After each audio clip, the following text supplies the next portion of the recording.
Hi, everyone. Welcome to episode 5 Welcome of back. the Six Pack Podcast. There are 5 of these now, and audio listeners, there is an absent Harry. I'm not sure whether he's gonna join us or what he's gonna do, but we're waiting for it. Audio listeners, I am Oh my goodness. ominously sliding onto the screen. I Wow. have a green screen now. I've joined the green screen club. Hell yeah. Woo. I've joined the green screen club. Shan has left the green screen club. Well, like, it is in the weird space of having background in the green screen club. Yes. There's now 2 green screeners again. Hell yeah. I don't know where to put myself. Audio listeners, I've cut off my left arm. It's very violent. Hi everybody. How are you doing? Ben would be very proud of you for that, by the way. I know you're constantly at odds with Ben, but I think he'd be very proud of you for that one. We will discuss this later, but I do feel like some Ben Starr has rubbed off on Harry.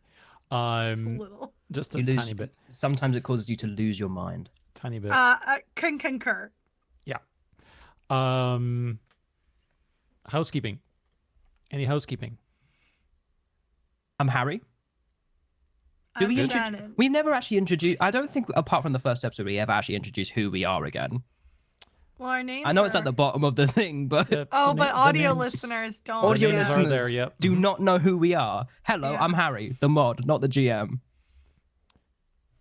Hi, I'm Shannon. I don't really contribute anything, so I'm just the vibes the officer. vibes officer. Chief vibes off. One day I'll find something I can contribute in. Okay. I'm DrKagon. Hell yeah, the ever dependable, the one who is like single-handedly keeping the entire infrastructure of like half of the projects that are going on here. Him and Holly, right, are holding. Like, Oh, yeah. Holly's over here. He's over Holly is here, the and other they're- is the other half that is keeping the entire community Audio listeners, together. I'm using my hands to create a bridge. I appreciate the fact that you made it seem like that Holly and I are equal in this. She's like 99%. I'm the 1%. Yeah. In that. So yeah. But thank you. I don't think there's any other housekeeping. There is housekeeping actually. Oh, is there housekeeping? Go, Harry. I didn't get my shout-outs last time because you were a meanie. You did. That's right. not. That's right. We're holding space for Harry shoutouts. I even put in the notes that you have double shoutouts this week. We also Good. forgot to roll initiative to see who would end up going first. So I didn't know we that issue will be corrected on this episode. Well, I've already managed to give a shout-out to Doc. There you go. That is good. Sweet. Also give another shout-out to Shan. Again, as Vibes Officer, you do contribute a lot, actually. It was all the episodes, they wouldn't be the same without you. Thank you. I appreciate that. I'm going to give a shout-out to Amazon. Actually, I shouldn't be giving a shout-out to Amazon. Please don't. This is immediately backfired. Shout out to They're not my paying us. mum. We are not sponsored. Go ahead, Harry. Yeah, I want to give a shout out to my mum. Thank you for all the tips on making cocktails that I unfortunately cannot use because I have no budget at all for that. Shout out to the games industry, specifically the people who work in the games industry. It hasn't been a and good that's week, it. Harry. Yep. It has not been a good week. No, It's is not. been a time for so many. Is there ever a good week for games anymore? Certainly hasn't been a good week in a Dragon while. Age is already the free game on the PlayStation monthly thing. Yep. It's not We're great. so cooked. Last episode, thanks again to Mark for joining us. Lots of great feedback from people. Loved his inside scoop on the minis. Thanks to everybody who commented and checked stuff out there. Really appreciate it. Glad you guys liked it. Hopefully we'll be able to continue to do those. Hopefully we haven't scared Mark away, and he will come back and I did cry a to us lot, again. and I feel like that's how you chase people away. You cry you cry at them. Sorry. acting vulnerable in front of people is not a bad thing, Shan. That's how we. That was our first. Not. It wasn't our first interaction. It would have been funny if it was though. Right. I think we got a little bit of news to go into.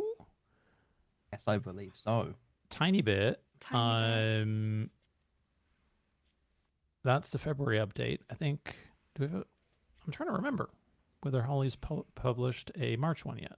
Let me Not do yet. a quick check. I don't think Let me so. do a quick check. We got the behind the scenes today though. We did. I still haven't watched it. We are recording this on Wednesday the 26th. And nope, there is not a March one yet. I'm sure there will be one shortly. But yeah, we are into the last bits of content for February. BTS was here. Then Clax will be tomorrow on Thursday. And we'll finish up with the bonus video, which Harry will talk a little bit about here, I'm sure, in what we've been up to. I will. You which will. which Harry are we talking about? I don't know. The one that's I was on the using podcast. context clues because he did Okay. say in a little bit. A little bit. So I was using context clues. Yeah. Oh. You know 'Cause what that I don't know what the bonus. I don't know what the bonus video is. The bonus video is the BTS for Ben's. Oh, Smash or Adri. Pass. Yeah. I forgot all about that. I forgot she said that. Mm-hmm. So Audio we listeners, didn't- I'm do we genuinely gotta looking talk about that confused.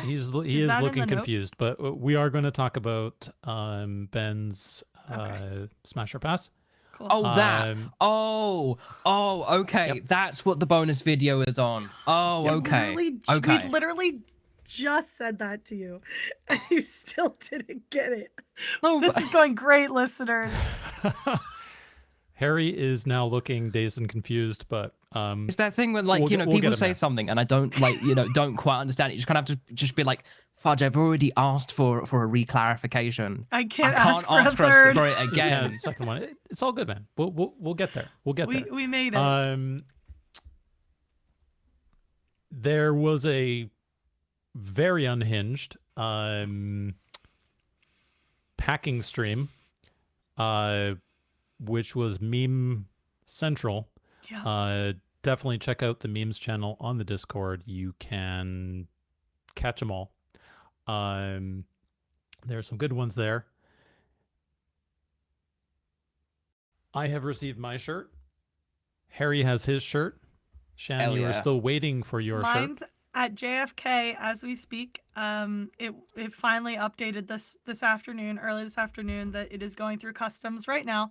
And JFK is from me about 2.5, 3 hours. So I should have it in the next few days once it gets through customs. It was like leaving the UK for quite a few days there. 3 days it was leaving the UK. But that was also a Sunday night, so I wasn't like I was like, it'll get to me when it gets to me. See, so for my American listeners, I'm just doing a quick PSA. If you don't mind giving the people who already have your address, the USPS, you can sign up for something called informed delivery, and it's great because what it does is it tells you it's coming to your address.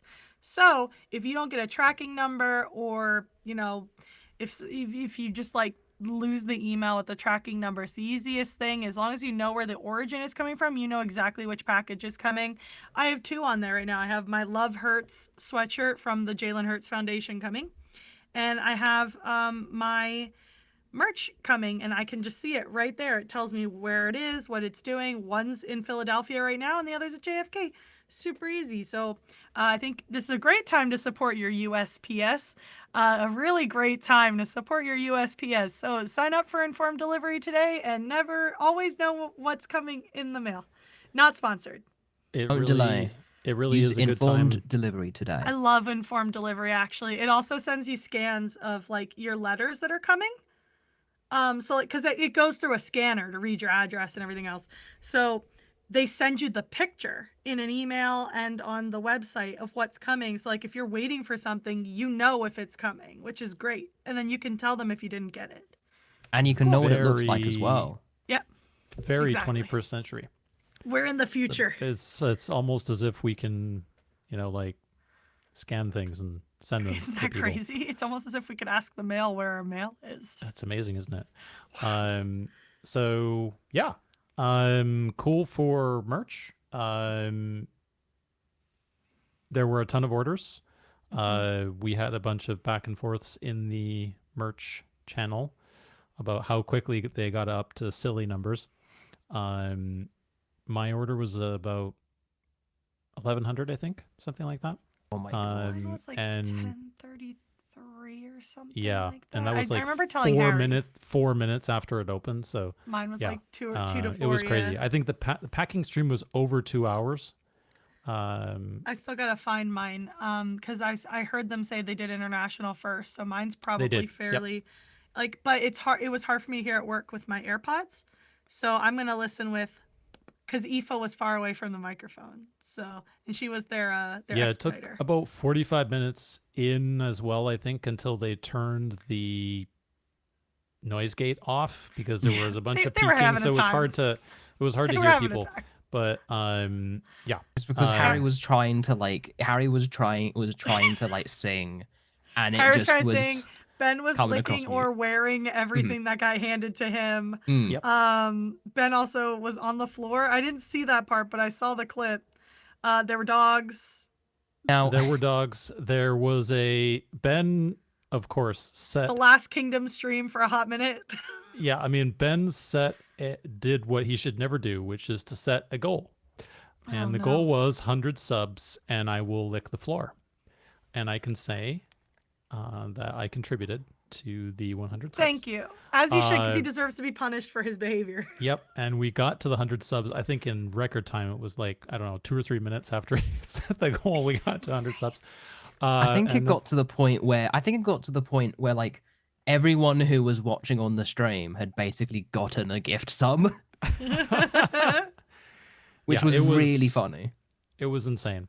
I would say another reason why it was insane and like it was like quite long because it's like I was out that evening with a friend who I've not seen in quite a long time, like 9 to 12 months, and I was just sort of like showing her being like, oh yeah, and also there's this like really like nice D&D thing because she likes a bit of D&D things as well, called like Natural Six, and like, oh yeah, they're doing like a live stream now. They're doing like the packing. When I click, exactly when I clicked onto the stream. Was he licking the floor? Yes.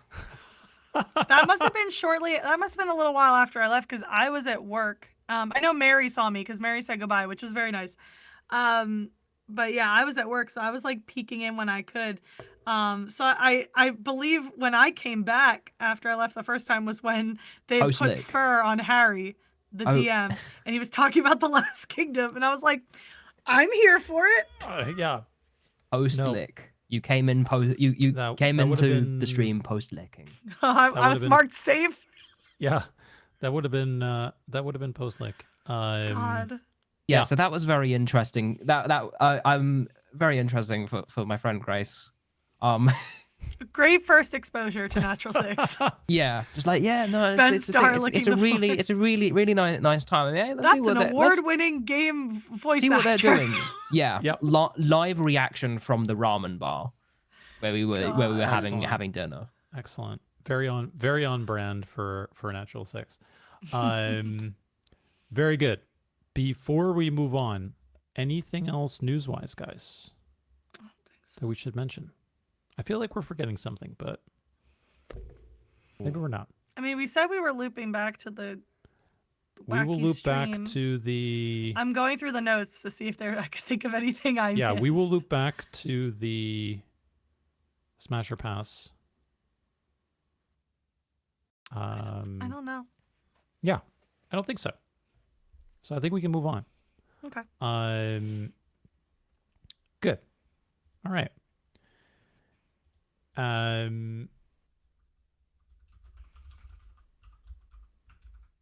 Harry. Hi. What have you been doing lately? You said that just as I closed the tab. which was I was gonna say, whoever is the duck in the Google, so anyone doesn't need visual aids and uses Google, like Mhm. when you're in a Google Doc and everyone gets shown as an anonymous icon, and you were the duck, and the duck, the way they framed the duck looked like a flip flop, and I was sitting here going, like, because it took me a second to recognize it was a duck, and I was like, why is one of the Google Of course, it icons it a is flip my flop? document, so it does not show up for me. But Yeah, you just get a I letter. have Sorry the about that. anonymous chinchilla and the You get a anonymous C for raccoon chinchilla. are the two that I Oh, have. so I'm the chinchilla because Harry's the raccoon. I just Okay. saw him pop in. All right, excellent. Brilliant. Yeah, so I did some nice volunteering at this thing called the Moose Summit this week, which is in Edinburgh. Yeah, that was last like Thursday and Friday. That was a very fun time. It's like an animation summit in Edinburgh, so film, TV, and games. It's incredibly funny that I was there helping a bit of volunteering with it because I am notoriously my handiwork proficiency at doing art is incredibly low. Incredibly bad at doing it. Like my preferred program is like MS Paint, and we're talking like very simple MS Paint storyboarding sketches that just about get things along. I am a block out guy. I love blocking things out. But no, it was really fun going there. It was really fun, um basically doing a bit of hosting. It was really funny because like some of my friends were in the audience and they just didn't know that I was there. So then I just sort of randomly walked out on the stage at one point and just started announcing the next speaker. And they just kind of had like a trip of being like, "What the fudge? How has he followed us here?" I'm not beating the allegations of like, am I just secretly going around like um secretly to every single event that is happening in Scotland? Like, Could I be. promise I'm not. I just keep showing up at things accidentally. But it can't be everyone. I'm not a robot. You gotta Yeah. you gotta get that networking in though, Harry. Yeah, Like I it's gotta get that networking in. it's It's important, good. especially Yeah. early in your career. It's important. Yeah, and that's what I did this week. That's what I did this week. Oh yeah, I've continued playing the 100 line demo came out as well, which was very It did. nice. What do you Yeah. think?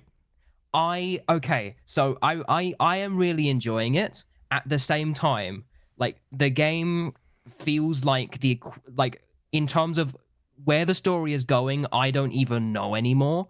The game kind of feel like immediately, and it's like the first like 5 hours, and in those 5 hours, I've kind of there's so much is going on. It feels like there is kind of every plot element that could be in the game is in the game. And it's there's like a character who is just basically the funniest character. For people who don't know, the 100 Line is a game that's a collaboration between Kodaka and Uchikoshi, who are the like writers and directors of the Danganronpa and Zero Escape series. So up my alley because I really like those game series. I do quite literally owe part of my degree to AI the Somnium Files, which is an Uchikoshi game, because I was heavily inspired by it, and it's a very good game. It's a lovely. The 100 Line is a really interesting on like a game side because it's a lot like Fire Emblem, in terms of tactics, gameplay wise, but specifically you get rewarded for getting the characters killed. There's no like consequences to in gameplay for getting your characters killed. It's actually you get more multiplier if you basically get characters low and then you use basically a last resort ability, which if your character gets below 25% HP, you can use a last resort HP to basically do a big attack that does a lot of damage, but then kills the character. And they'll come back at the end of the wave. But the more you do that, the more multiplier on score you get. So it's a game that incentivizes just throwing bodies at things, which is really interesting on the design front. Story-wise, it is basically the graph of it's Jova and we're so back. Like it for me is just it constantly flips up and down between those, and in a way, I really like tonal whiplashes and when things are just like, I'm not sure. I don't know if it's good, but I'm enjoying it. I don't know if it's good, but I'm enjoying it. Like, it's just madness. The game is just mad. Yeah, and that's all I did this week. I didn't do anything else. It's that uncomfortable keeps you on your toes, right? Yeah. There is like one character in it who like I am very much just kind of like, oh no, I don't like what they're doing with this. I don't like what they're doing with this character. And if you played the 100-line demo, you know who I'm talking about. Yeah, it's to the point it's just kind of like, if there's one thing that's stopping me from recommending the game, it's that it is one character in it who I'm just like, I don't know what they're cooking with this one. Yeah, I didn't do anything else though. Nothing whatsoever. Listeners, I'm doing a dramatic sip. Dramatic sip. So there was something else that you did, Harry. No, there wasn't. He said he doesn't want it. No. Okay. That's a that different thing. I wouldn't want to talk about that either, though. That's a future thing. That was crazy. Harry, we ran a interactive watch along with Mr. Ben Starr. Well, really, we did. You did. I just sat there and clicked buttons and. You made the streaming bit actually work. In all fairness, it would not have happened on my laptop. You ran the watch along. Yes. Okay. We will address the elephant in the room. Yeah. So again, last Thursday, busy. No, last Wednesday even. Mm-hmm. I can't count. 1 week ago. Week today. Yep. Yes. Week today. Was it? Yeah. It was it was like a week today that the actual like video came out as well. Mm-hmm. Yeah. So the Ben's D&D Monster Manual Smash or Pass video came out on Wednesday, earlier in the day, and then later on in the day, we hosted a mini, basically like mini, supposed to be informal, just kind of like vibe, see if we can get like people who might not be able to normally go to the watch parties. Ben was just kind of like, I'd really like to do a little, watch party, watch along of the kind of thing, and maybe do like a mini bit of Q&A afterwards, like nothing too big and fancy and that kind of thing. And in classic Ben fashion, he kind of broke Discord. Yeah.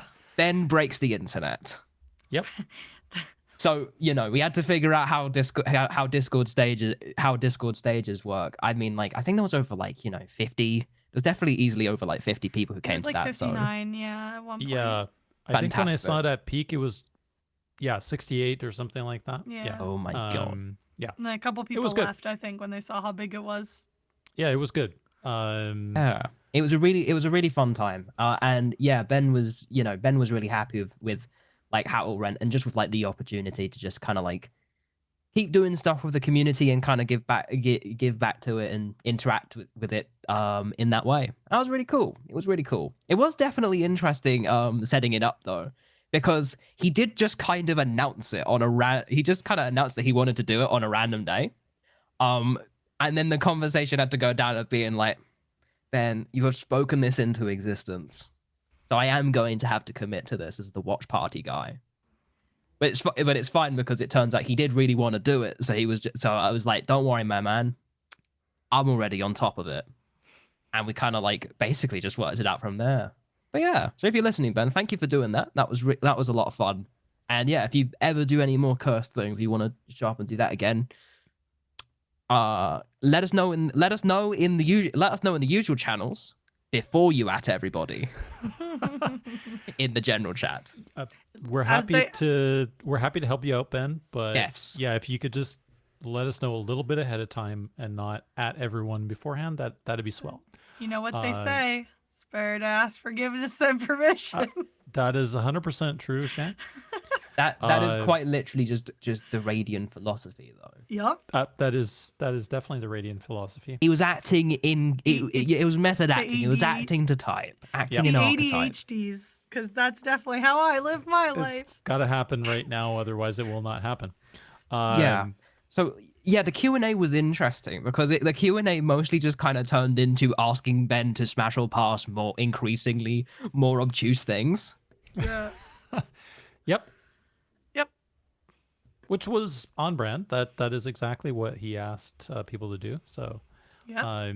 hopefully it got a little extra reach too for the. I mean, the reach for these things is important for Natural Six to continue to get advertising spots. So I'm still that up. shocked with the type of content that is surrounding this, but it seems like multiple people have picked up on the Smash or Pass train. So that's good. It's good. Gets more people involved. Right on. Shan, Yeah, what's up? what have you been doing?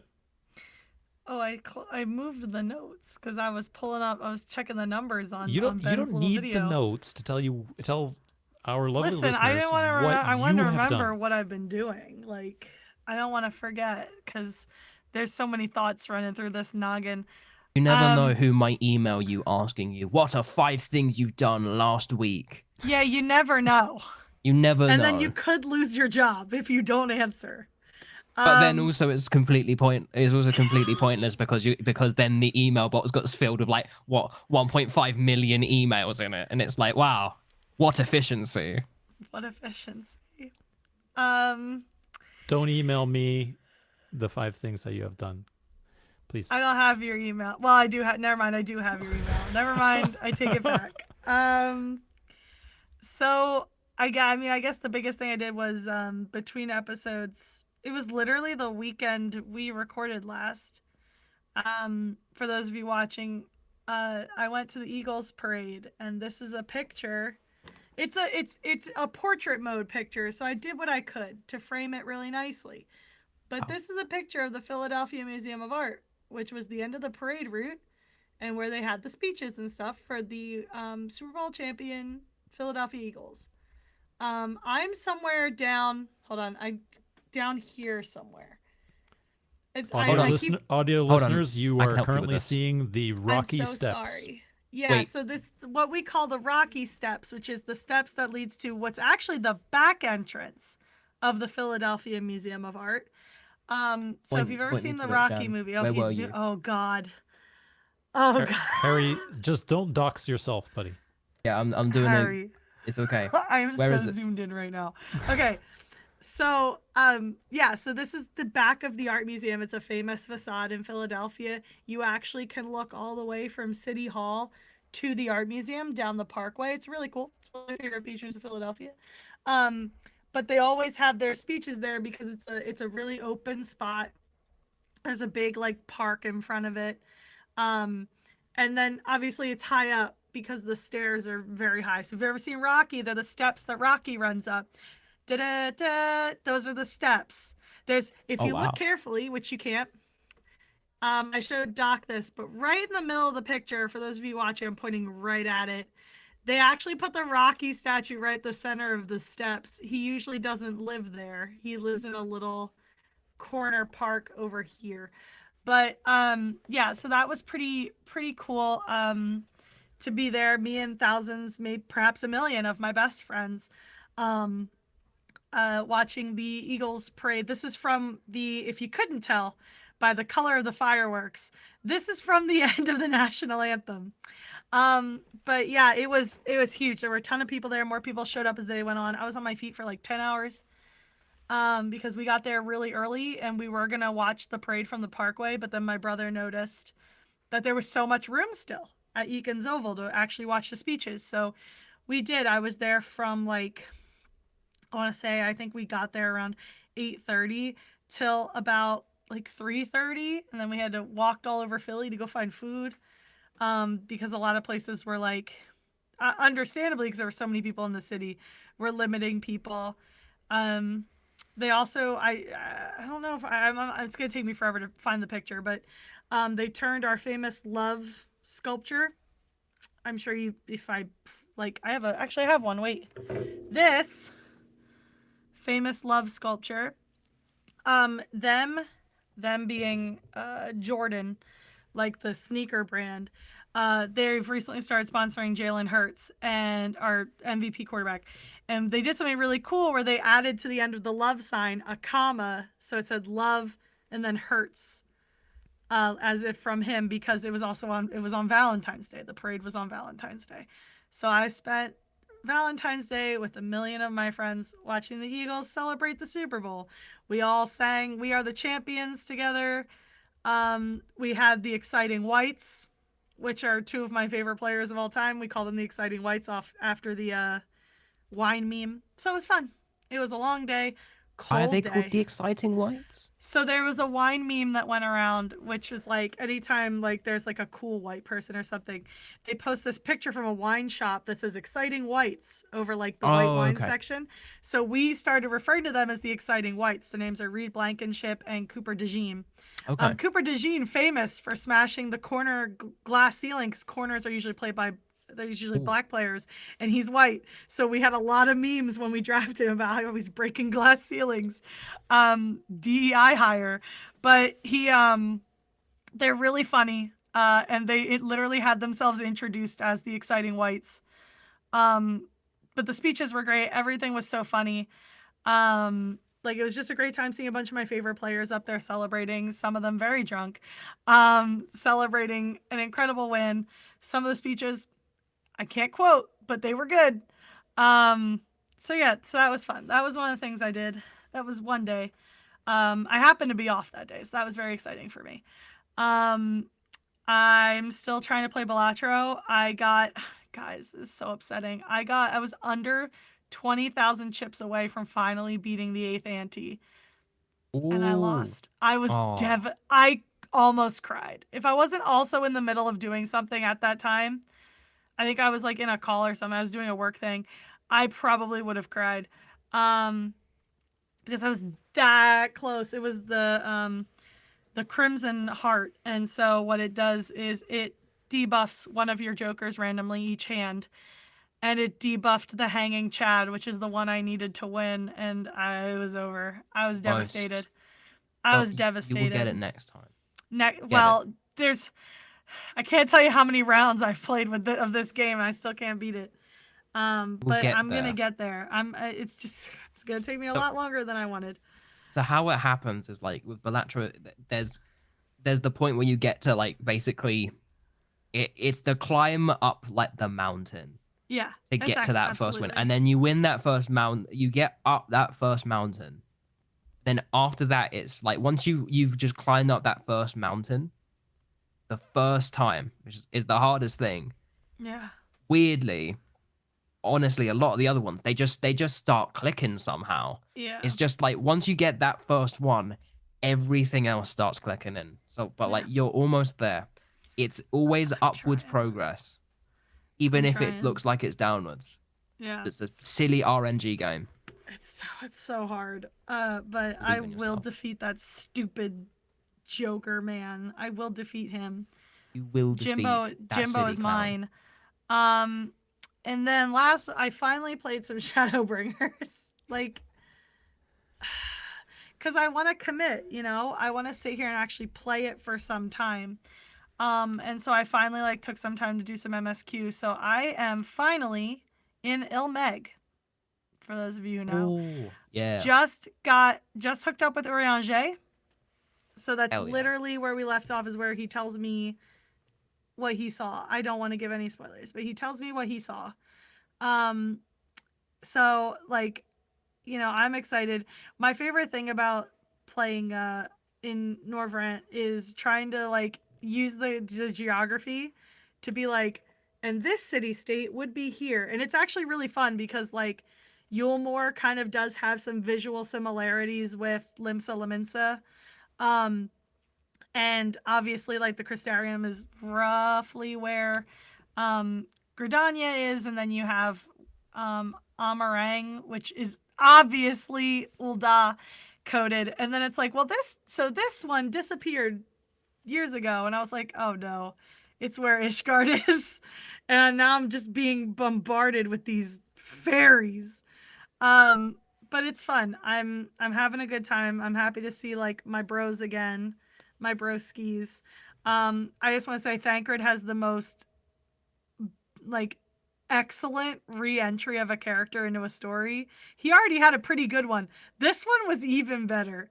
So yeah, it's going great. I'm gonna keep playing some later tonight. Because I do want to keep inching through it. I don't want it to go super fast is the problem. I want to savor it. I want to enjoy it. I don't want to rush through it. Because everyone tells me it's the best one, and so I don't want it to go by super fast because I can never experience it for the first time again.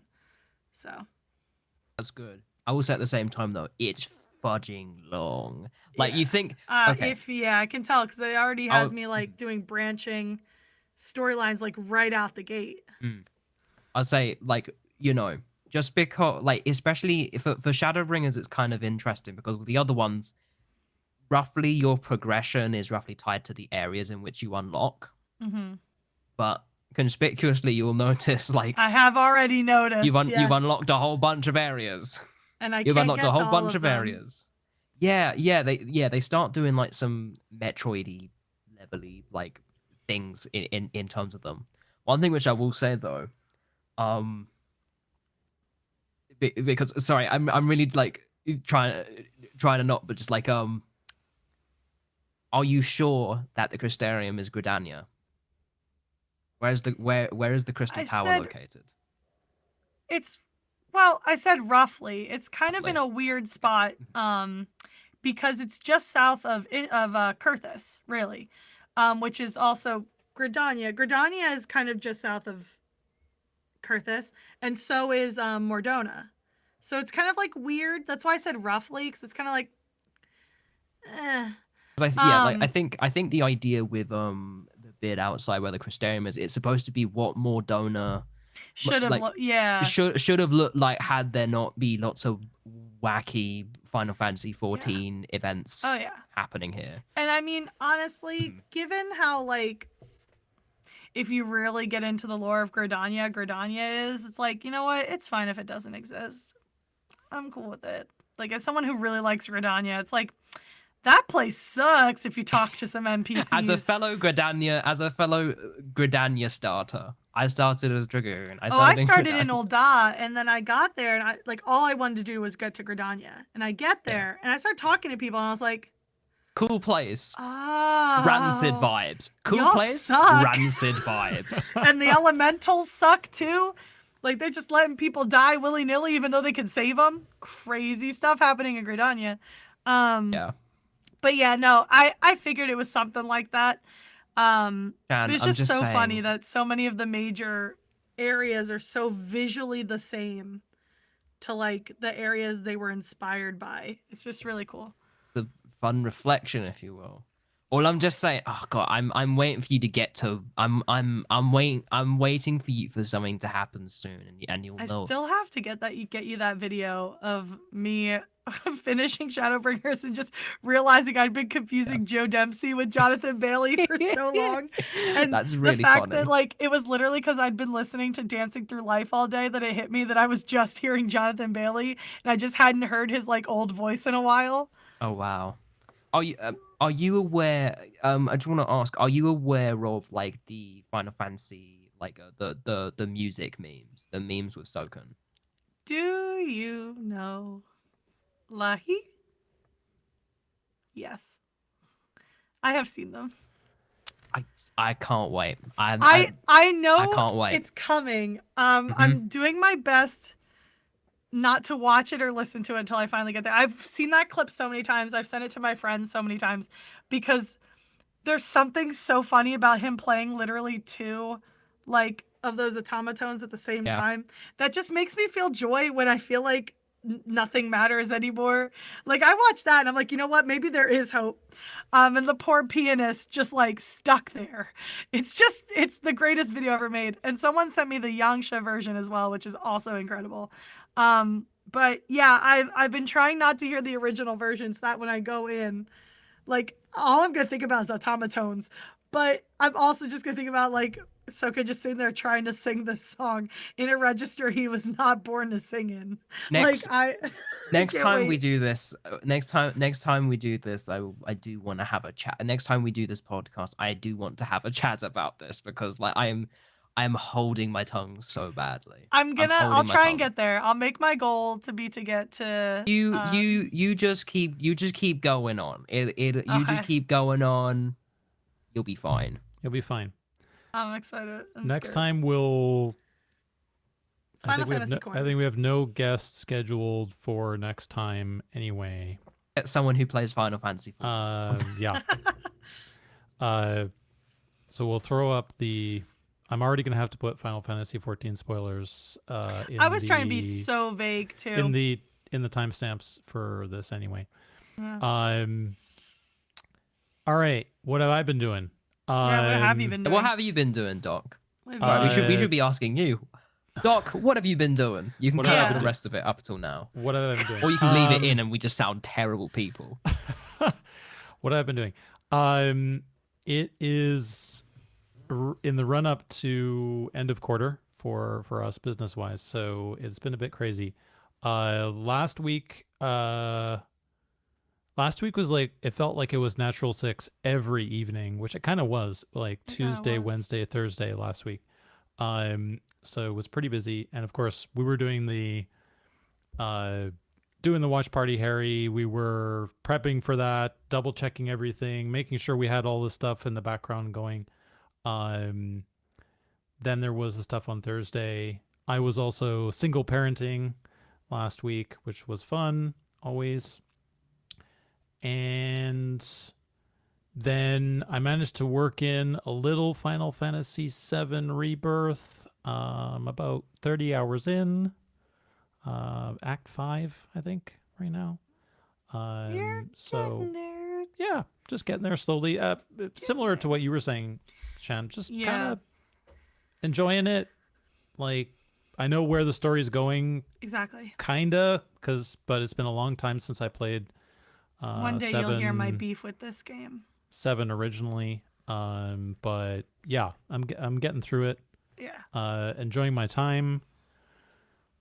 It's a guess- beautiful game. Yeah, I guess since we recorded the last episode, I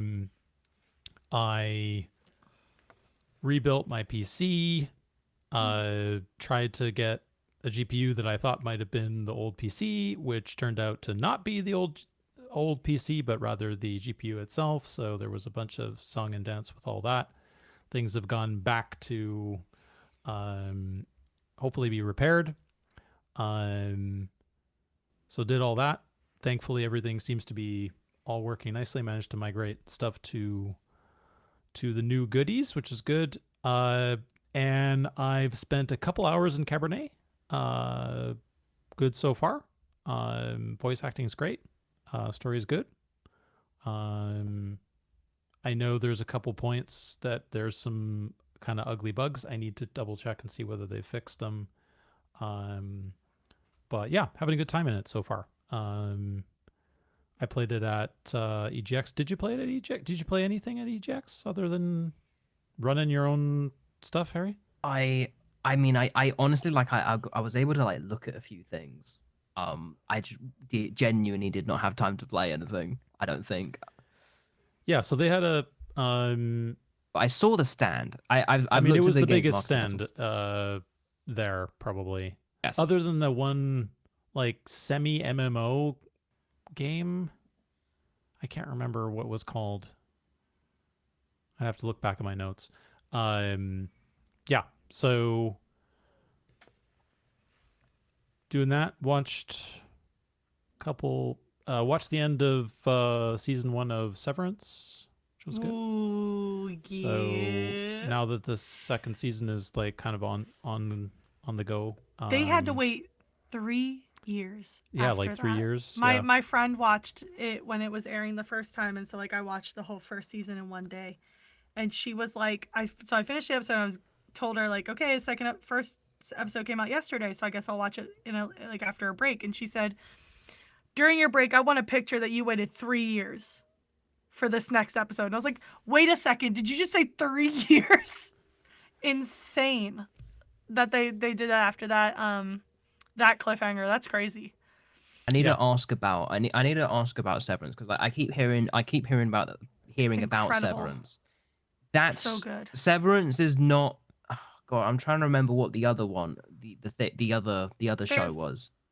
The other witch show? It's not the one with like Brian Cox, the actor, in it, right? No. No, that's Succession, Succession, which is okay. another incredible I know show. about And Succession. a lot of people do make a lot of jokes because I know some of the most popular videos right now in Severance are Severance openings that are edited to the Succession music to look like the Succession opening because it fits really well. Okay. But no, they are two different shows. Those are two different things. Yes. There's Succession. Severance is not related. What is Severance about, roughly? What is Severance about? It's a spoiler to even say what it's about. I went in knowing like Is it about nothing, and it was so worth it. Okay. I think the easiest way to explain it, Harry, without going into spoiler territory, is it's a dystopian science fiction show. Okay. That's immediately not what I was expecting it would. And- Psychological thriller. Yep, psychological thriller. It has from a art point of view, I would say it has, if you are a cinemaphile, so you like exposition, interesting camera choices, interesting sets, set design, etc. It's got all of that in spades. It's one of the most sort of Gorgeous. graphic TV series that I've seen in a very long time. Like you could sit there and watch the thing in 4K or whatever and pause every 10 seconds and kind of have a great time with every scene. So, but from a story point of view, it is a dystopian science fiction series. Yeah. And that's about like severance funds.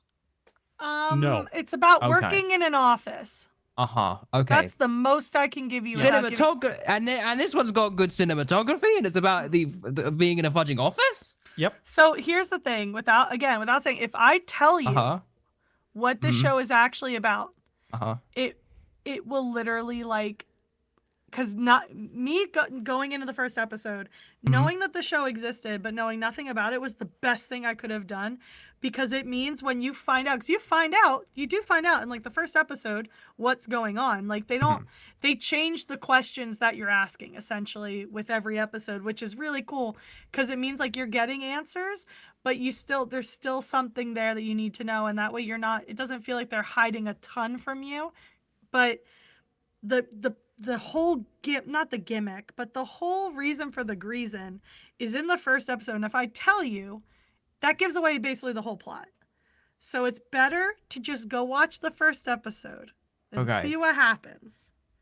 It's like recommending someone it recommends someone who's never watched Death Note before to just watch the first episode of Death Note, which is such a nerdy and disappointing analogy that I could have possibly done in this scenario.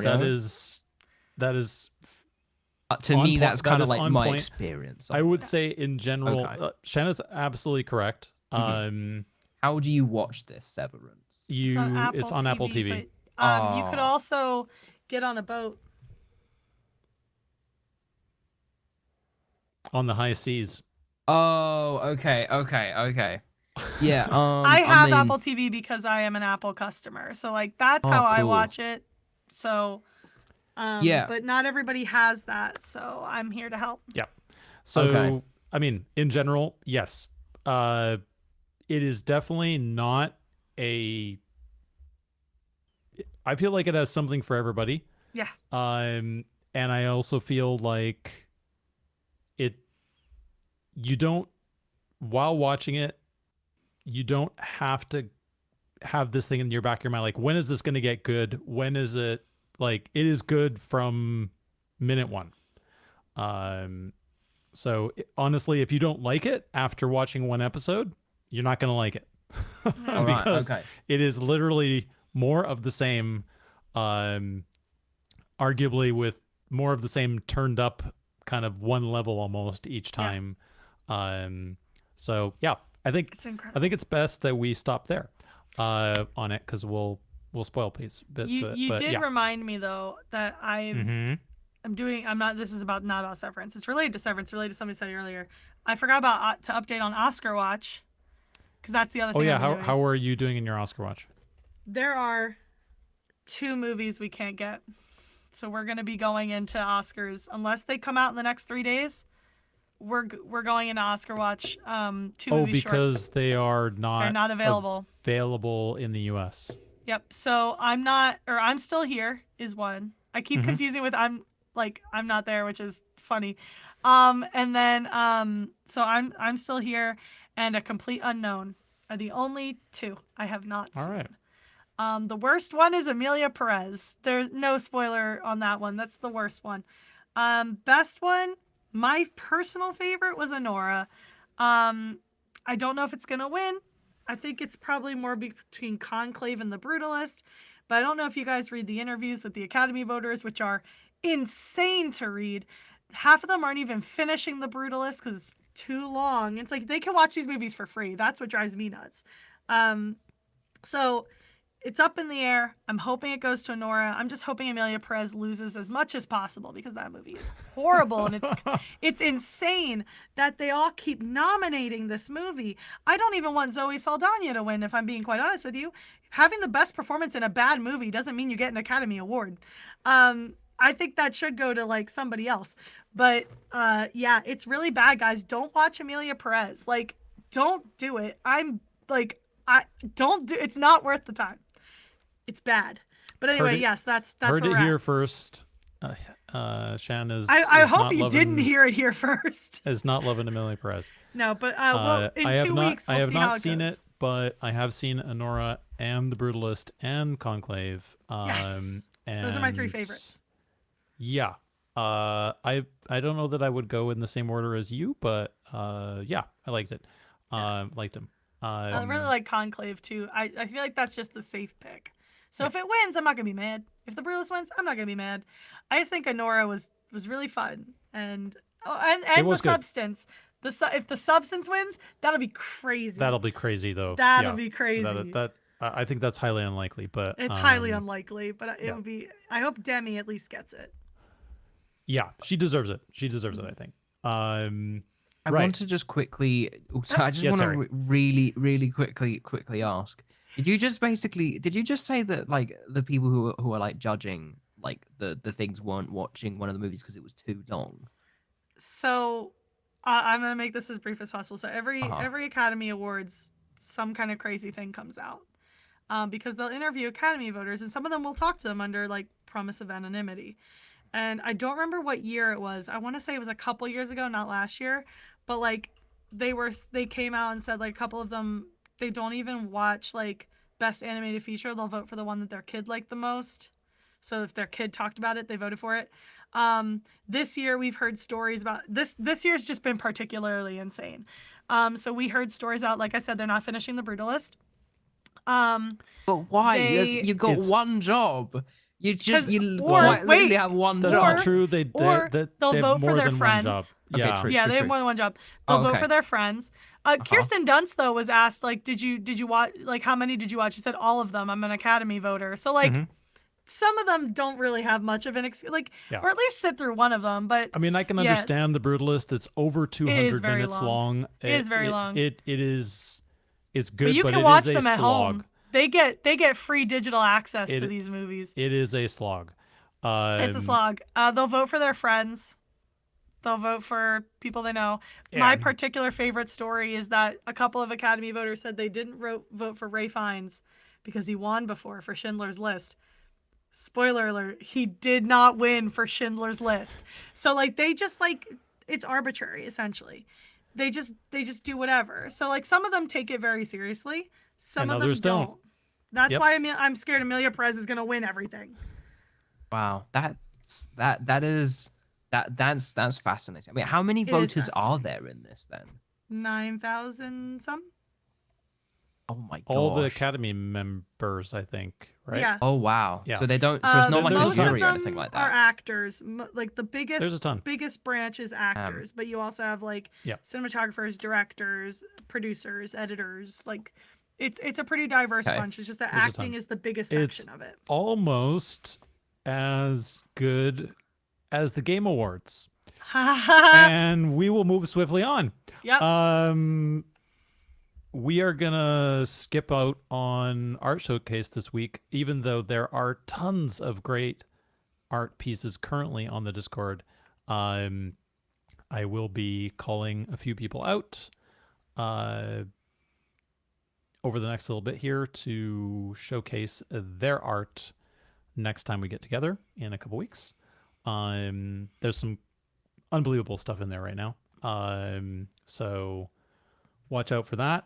I think we can bring up our spoiler tags them and out. talk about I love spoilers. the spoliers are up. Spolier. Rollies, like rollies, but spolies. We can talk about episode 23. And Harry, would you like to take us through the predictions? let's go through the predictions from last episode because we wrote them down. Yes. Okay, because it's this starts off very simple, and then it's going to get very more complex as we go down. Doc, you kept it simple last episode. You're you being very simple. No attack rolls will be rolled. Clean, honest. We love an honest prediction. We love an honest, specified prediction based on the pace of the episode. Unfortunately, once again, everyone in the luck checks. This group does not roll good on luck checks. No, they do not. They do not roll good on luck checks. Was it Radiant who rolled the luck check again this time, or was it someone else? I do not remember. I don't remember. Who had I know Ben had a roll off of the dice tower. Which was a nat When he 20, got a yes. natural Nat 20. 20 off the dice tower. Bouncing off the dice tower. At That that was point, so I gotta funny. say, like, okay, yeah, there is something going on here, but I am also still here with Mark of like jury, because he's still doing it with the dice, and he's still kissing the dice beforehand. I think I am still with Mark on this one. Either like Ben's mouth needs to be saged. Yeah, I think you just sage He both of licked them. the floor. Yeah, He licked the floor. Maybe he the needs floor to will lick some purify. sage. The Yeah, maybe. purification has now happened. Yes. Yeah, the doubled down. the floor bacteria has counteracted whatever No, bad luck bacteria. I feel like there, Harry, that I feel like Holly's the sort of person that is very particular about the types of products that she uses to clean her floor. Absolutely. And those have now entered Into his Ben, bloodstream. and they will have cleansed. He's Absolutely. injecting bleach. He's injecting bleach. No. No. Okay, but yeah. So look, Ben's been saged. Mhm. Like maybe we just sage the tower. Like maybe sage the tower just as a precaution, or maybe double saging might like cause an inverse reaction. Who knows? But either way, bad check was rolled, Yep. and they got into combat with a tree.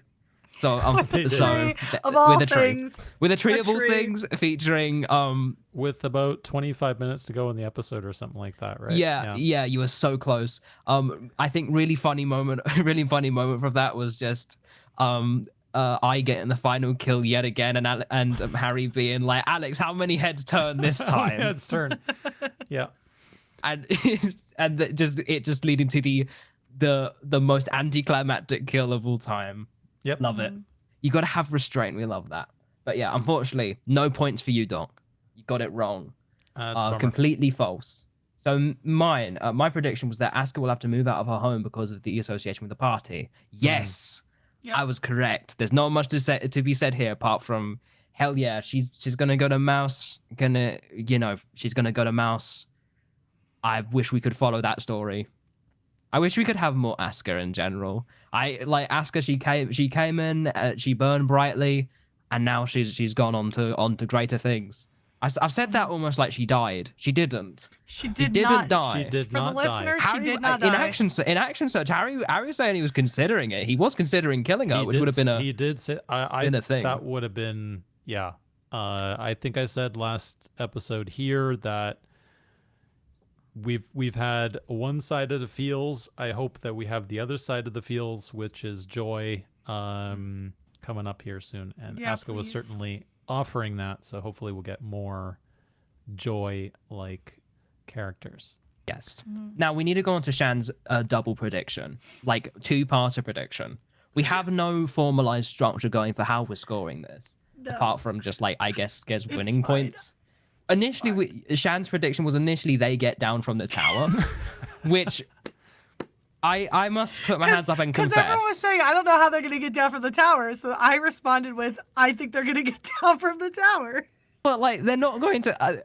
My argument was that they weren't going to spend an entire episode stuck on top of the tower. Honestly, though, but it was really funny watching Yeah, Doug trying to figure out how to get Kelnis that down wasn't from the one that was supposed to have some like argument to it, but genuinely, that very well could have gone very wrong. It could have gone very wrong. What if they were stuck up there? What if more dragons showed up, and like not Sagavax dragons, but like what if everybody showed up? Because like they were like, well, wow, we haven't heard from Rock Justice in a hot minute. What's up with that? Mm-hmm. Looks like there was a fight happening on top of Rock Justice. Mm-hmm. What's up with that? So like, Who's casting shape water up there? who is doing that? So it's like, and Why is there a firing body very firebolts dramatically falling into the air? Why is Yeah, there an so it's unconscious like- body feather falling down? yeah, what are with all these bodies down here on the first floor? What happened to Brian? I think we'll so- get onto. I think we'll get onto the freaking Kelnis getting like the Kelnis on top Oh, of the man. tower puzzle that was accidentally created in a bit. Yeah. Yeah, so that was your first prediction, which very Yeah. well could have gone. Which very well I could have just looked like a complete fool. Yeah. And you could have somehow gotten wrong on that I on know. that one Isn't somehow. that crazy? But hey, and also you said Asuka hits Radiant or he apologizes, and So, I was yeah, half he right. you I mean. I think you were right. He kind of apologized. No, he admitted definitely was wrong. apologized, but she didn't hit him. Well, you put or. The important word I was did or. put or. So you do win. That is the rules. Because I was torn. So gang, they had me checking this during the episode, and Yes. I kid you not. Like I went, I got it. I said, okay, well, like as I'm getting it, I think is when he apologized. Because I remember going in the chat, goes, guys, this was it. This was my prediction. So yeah, I said, I remember saying I was torn between whether she hits him or he apologizes, because I was like, will he be emotionally mature enough to apologize? And he did. Good for him. Good job, Radiant. We're so proud of you. And the final prediction, Mark's prediction that he totally did. Mark's prediction that he totally did, was that Kelnis and Radiant were gonna have the most bro moment of all time, in brackets sad bro bonding. Now, okay, Mark, I really unfortunately appreciated this conversation though, so I'm glad you mentioned it in here, because I think it was a really good conversation to talk about though, from Action Surge. Yes, okay, that's what we're talking about. Yes. Okay, this is what we're talking about. Yes. Yeah, so there was no Mark, you were wrong. Mark was wrong. You, not Mark, me, was wrong. I'm Mark, looking in the camera. You were wrong. incorrect. Mark, you were incorrect. Absolutely, because that was totally your opinion and not mine. There was no bro moment. However, there almost was a bro moment. If it wasn't for Radiant not keeping his damn tongue in his mouth, we could have had a bro moment. We could have had the bro moment. But no, there was an interesting conversation in Action Search where Ben said like, oh, because picking up on the stuff that Doug was saying, that Kelnis was saying about like, about like his relationship to his family and having that, kind of like positive, having that kind of like positiveness to him. Radiant having, a lot of negativity associated with his own kind of like relations to his own family. He was going to be like, I kind of really wanted to go and like pick that up on that episode. So he was planning the bro moment, but he did not go through with the bro moment. So No. so spiritually, There was a almost promo. manifested. That could have been Well- that, you get a pity point. However, what There it means, might be one next time. yeah, what it means, Ben Harry said encouraged. he said he's gonna do it. He's gonna Yep. do it, and I like Harry that. encouraged Hey, it. like, yeah, they immediately said afterwards, like, oh, don't, the good thing about it is, like, just as long as the people remember the different plot points, and especially with how a lot of the plot points have been coming together over the past even, like, 10 to 20 episodes now.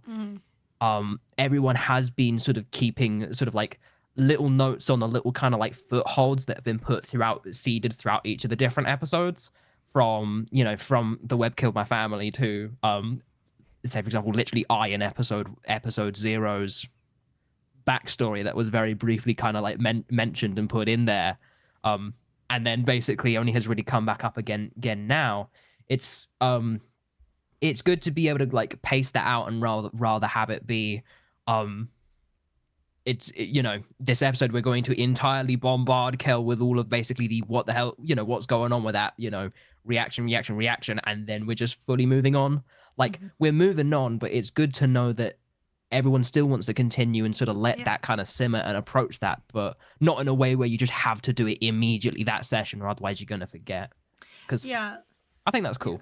I think that's cool. They're thinking about that now. It's showing they're like really growing a lot in terms of how they play and approaching this. Yeah, like, I really like that Harry was like, well, I hope you come back to it. But I also like that Ben was like, I felt like I was doing too much, and so I didn't want to keep taking away from the story. I think that's really important because, like, I've only played D&D once, but I can imagine there have been games that you guys have played where somebody decides that they're the main character. And like, it's tough when you have something like this too, because everyone has all these mysteries and all these threads that are loosely connected. And it's always good. Like, obviously it's great when you want to be generous with the time though. You want to be like, well, I did a lot. Maybe I should take a break. But always, I did like that Harry encouraged him, like, but do it because like you should. But obviously, like, it's really nice to see someone like acknowledging, like, yeah, I really wanted to do this, but it just wasn't like the time. And I already goofed off way too much this episode. And it was just like, because obviously I love when Kelness and Radiant have moments. I mean, it's great, like, first of all, it's great character development for Radiant, but also, like, I like Kelness, and I also want to learn more about Kelness, and especially, like, after that episode, I was very emotionally connected to that one. So I too want more information. But like, at the same time, it's like, well, now we have this whole other thing happening with I and Parvis. So it's like, is this the time? Do I come back? It's really great to actually hear that conversation happening, like right after the episode, and to hear everybody kind of break down, like, we want that. We do want you to do that. But it's nice that you thought you shouldn't do it now. Like, it's just it's a really nice conversation. It's nice to see like everybody kind of talking out their thought process about when they push things and when they don't. And I just thought that was like a really, like, that between Harry and Ben and Doug, there's a nice little like thing, and I do hope we get that bro moment that Mark totally predicted. Totally. It's like absolutely. It's like one of the fun things about the action surges, again, seeing just the almost like, because it is like at a little like table check-in essentially, because and I think it's it takes a lot of awareness, understanding to know, like, hey, I've done a lot, I'm able to find a way to sit back and as best as possible let others take the spotlight and let me just kind of like yes and onto them as it like makes sense. Because I mean, like, I think typically in terms of being in like D&D groups, at least in my experience, it's not like, unless you particularly have like a problem player, which can be different for different groups.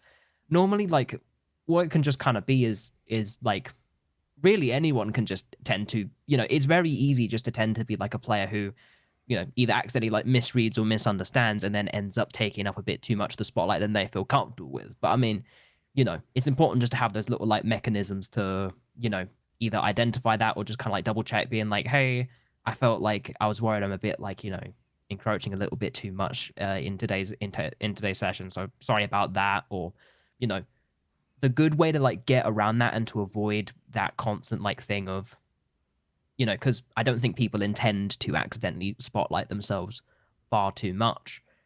One of the good ways in which people can like help to, you know, reduce that essentially and reduce that kind of like impulse to be like, I need to get all my stuff out now, otherwise it's like never going to end up coming up, is like, say, after session, hey, what Ben basically did there is basically said, hey, Doug, at some point we need to coordinate together to do this chat.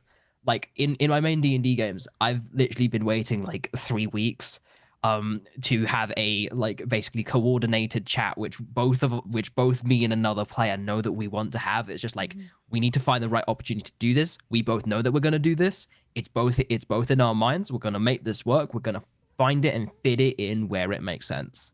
Yeah. And yeah, sometimes that can take a bit, but yeah, it takes a lot of like faith in as a group, and also just, you know, just communication at the table to do that, I think. Communication's always key. Yeah, I think without spending the next 10 minutes talking about ways to run your table, I think when the game has evolved a lot, or systems around the game have evolved a lot that give you the framework, especially if you're a you know, not young physically, but young in D&D terms. You know, you're running a table, or you're at a new table, or you're a new player at a established table. There are so many great resources out there now to help you frame yourself in how to act, and also everybody to understand how to act. Now, both from a safety point of view and also from a just how to involve yourself in situations without feeling that you need to be main character all the time. So yeah, you know, what I would say there is that, you know, when I originally started playing, there were none of those resources, right? And you kind of had to, and yeah, you had that problem guy at the table that you that you more or less had to tell us shut up, right? But now there's so many, and if you are at a table where you're struggling with those types of things, there's tons of great resources out there now to help you with that, which is immensely powerful, with people who have tons of experience doing it. So yeah, It's just nice to see communication in the and action search. yeah, I think in a kind of home game, which obviously Natural Six is one of the more home gamey actual plays that's out there. Like, you would speak out of character to your colleague across the table while the game is going on, right? Yeah. Like that, and that is not something that this group can do on camera, and they've committed to not having cuts where they, you know, spend 5 minutes talking about this or whatever, which I think is great. But it does hamstring you a little bit on some of those things, right? So yeah, I mean, I think it's about as natural as you could possibly have it. Natural 6. Yes. He said the thing.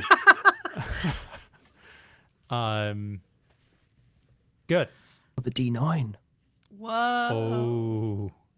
Oh. Let's get a little bit silly for a moment. Yeah. Yes.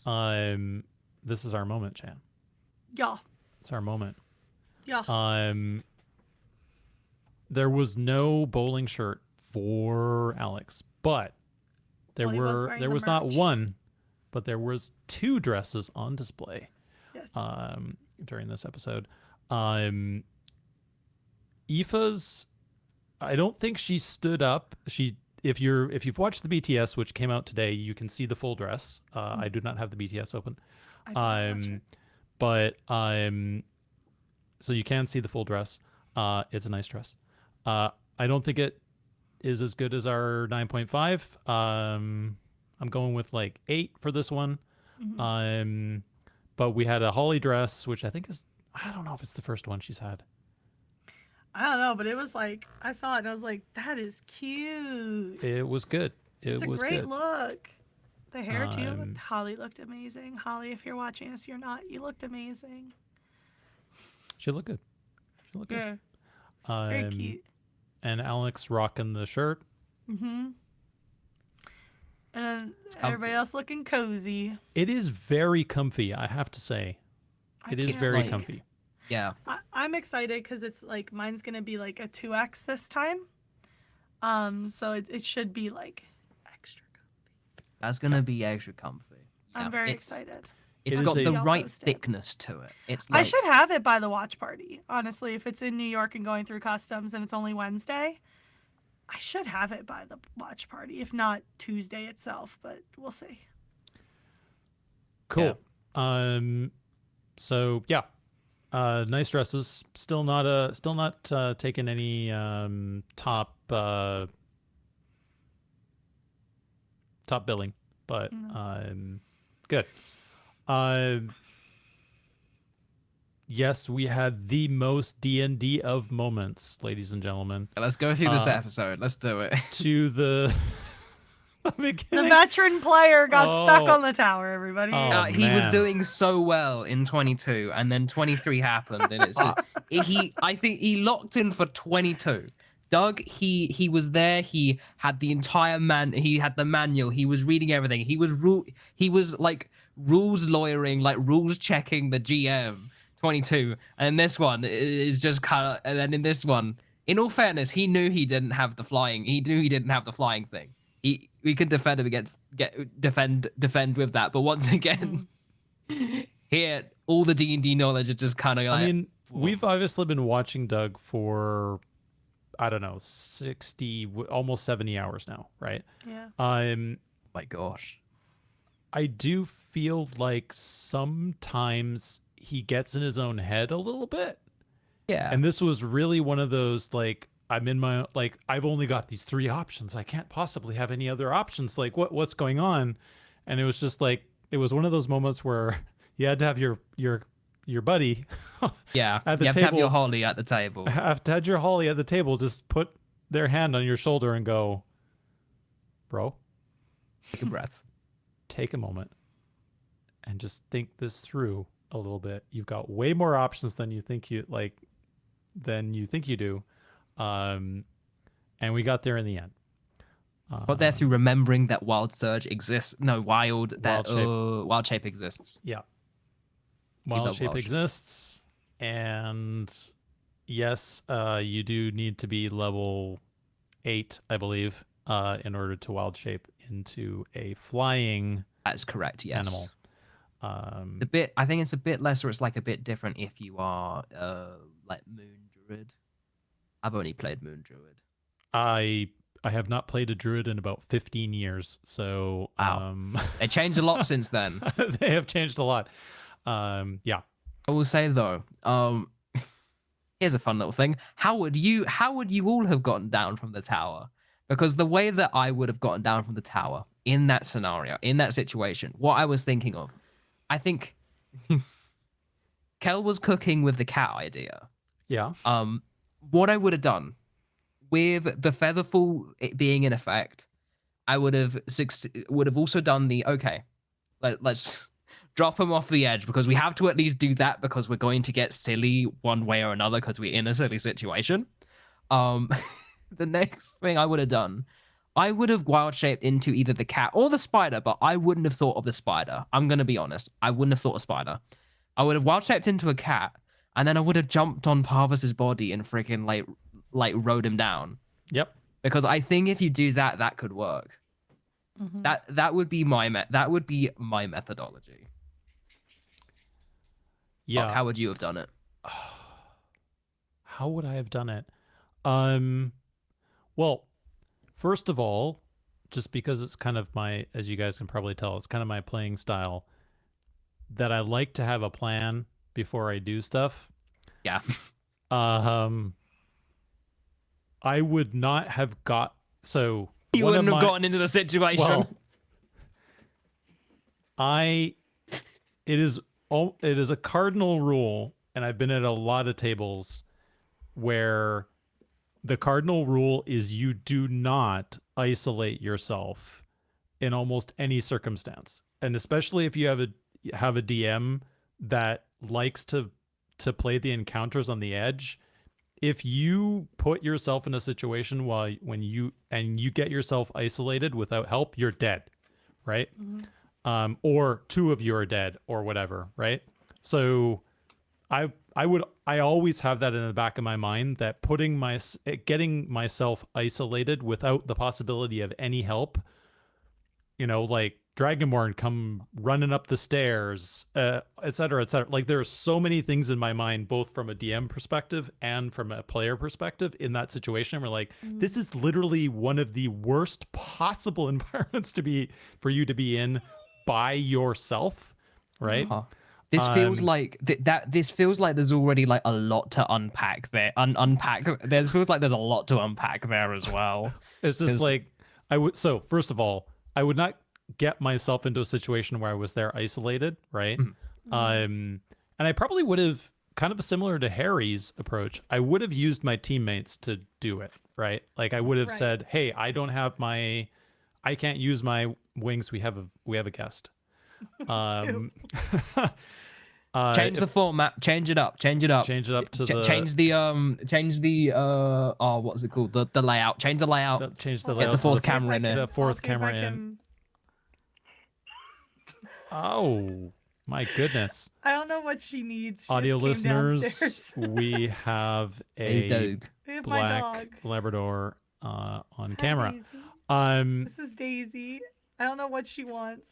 How would she have gotten down the tower? Attention. Not well. In the bag of holding. Yeah. No. So yeah, I definitely would have communicated to my teammates before they all stepped off the ledge. Yeah. That, hey, I don't have this. We're gonna need to think of something. And I would have worked it out with the party before getting myself in that situation. So yeah, probably I wouldn't have wild shaped. Like you, Harry, I wouldn't have probably thought of the spider walking down the edge either. I also, with some of the DMs I played with over time, like, they would have never allowed that to go without a whole series of rolls to make sure that you didn't like face plant down the thing either, even with the spider. So yeah. I just think it would have been very. I think I appreciate Harry's perspective of it. Basically, it'd be incredibly unsatisfying and awkward if basically Kel dies here due to a really stupid reason. Yeah. So I think being like, okay, here's how you're getting down. You can get down this way. I think if it was like, oh, if that was the method of infiltration, there would have been a lot more questions to sort of ask. But I think if you're sort of going down in this scenario, I think, Yep. you can get this one. I have been at a table where a player has died due to falling down a big pit. So Dang. yeah. As a spider? Not as a spider, no. Not yet. Not as a spider. But yeah. So Similar-ish method. that's all I have to say on it. Shan. I would not have got myself in that situation. Yeah. Cat. So I would have gone with Cat. Dog wouldn't have gotten in the situation in the first place. So he wouldn't have gotten into the situation in the first place. Shan, you're up. How would you get down that tower? So I don't really know much about mechanics. Oh fudge! Yeah, this is a good point. You go for it. Try it. Yeah. You tell us how you would have liked to have probably done it, and we can probably like D&Dify it. Mm-hmm. Although I mean, I probably would have done something similar, right? I don't know what animal I would have chosen because I forget what the options are, but I feel like I would have picked like a small animal that like could have gotten down in some way, shape, or fashion. Like, I don't know if flying squirrels are an option, but a flying squirrel would have done great in that situation. I think those are possible. They could have like a glide speed. You could just glide on down, you know? I don't know that I would have thought of spider initially, because I remember, wasn't that like a whole thing in an earlier episode where he chose to do a cat and everyone's like, why didn't you just choose to do a bug or something? Yes. When they broke into the prison. So I mean, like Harry's statement of a cat on the shoulder. Like there's cat on the shoulder. There's Yeah. small animal in the pocket of anybody Yeah. there. There's all like yes. Yeah. Wild so shaping I and getting into something smaller is so that you can, and everyone else is feather falling, so they're all going to be fine. And Yeah, you would have landed on somebody anyway. yeah, it's Yeah, I would have just chosen a small animal probably, like, because cats are great, but cats also. Have you ever had a cat land on you? Because it doesn't feel great. from great Parvus was height as well. unconscious, so Yeah. It wouldn't feel I great. think Their Parvus was already feet dealing are with like a lot already. their feet are like little missiles, you know. Yeah, so I don't know. I would have definitely probably like shifted into like a small animal Yeah. or something, like something small, and Yeah. figured it out from there. So You know, at the same time though, if like a cat is like lying on top of you though, that's like kind of perfect for that sort of scenario because you don't want to move after a cat's like made a lying position and it's on your body and it's like I'm like I don't want to move here because like Right. I'm worried I'm gonna like offend the cat. No, and you can't do that. So like Yeah. I think that just creates like the perfect like Tears of the Kingdom level like DIY contraption of just the Parvus air skateboard hovercraft. Yep. So if you ever need inspiration for like some inventive methods to get there, to get out, consider using the bodies of someone who is feather falling as a hoverboard. As a hoverboard. Exactly, Yes. just like in Back to the Future. Exactly like Back to the Future. Good. I'm glad we are all in consensus about this. Excellent. Yes. In all seriousness, yes, getting yourself in that situation, but getting out of it, in the pocket, whatever. Yeah, there's a million options.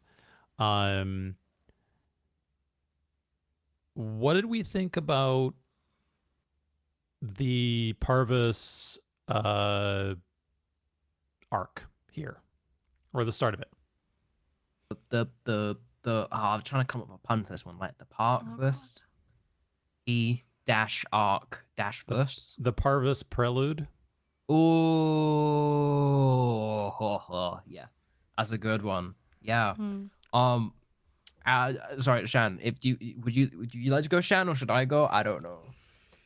I mean, yeah, you can go. You can go. Okay. You can go. Give everyone to think on things. Exactly. Yeah, I think like a few things that I kind of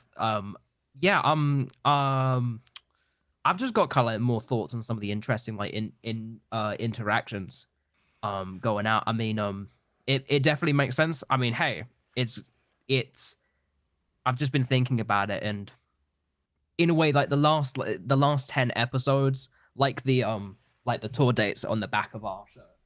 Right. Good plug. There you go. Good plug. I hope please do them again. Please do more of them again. Because I really enjoy those. The arc up until like this episode, that's from 13 to this episode, that has been a whole other like arc in it of itself.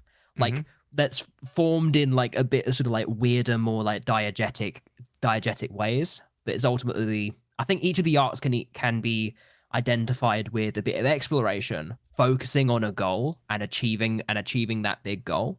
Yep. Like the first arc, exploration, and then focusing in on Mouse, and then defending Mouse. And then the second arc has been a bit of exploration, focusing on the Sanctum and getting to Parvus, and then doing that and killing an Antiqua in the meantime.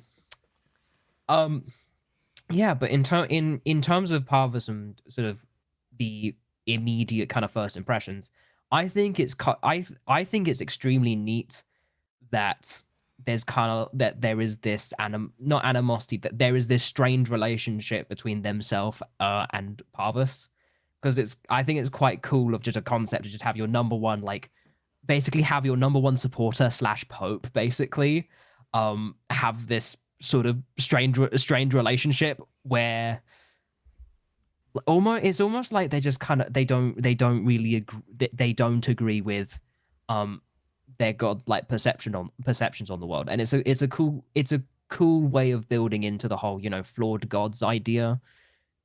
I don't know. It feels fun. I really like that kind of stuff. And like another thing that I just sort of noted down, was that when it comes to themselves, I from the general first impressions, it seems that like themselves attitude kind of in a way mimics like I's original attitude at the start of this campaign, because throughout like the arc, and especially again this Sanctum arc, it's the stuff that happened in Yannick was all very much about building that worldview and philosophy shift that kind of like really neatly tied itself into these few episodes where I's kind of opinions on tribe has sort of like shifted to fit with something that is more like Parvis's, and Parvis's is that's Parvi.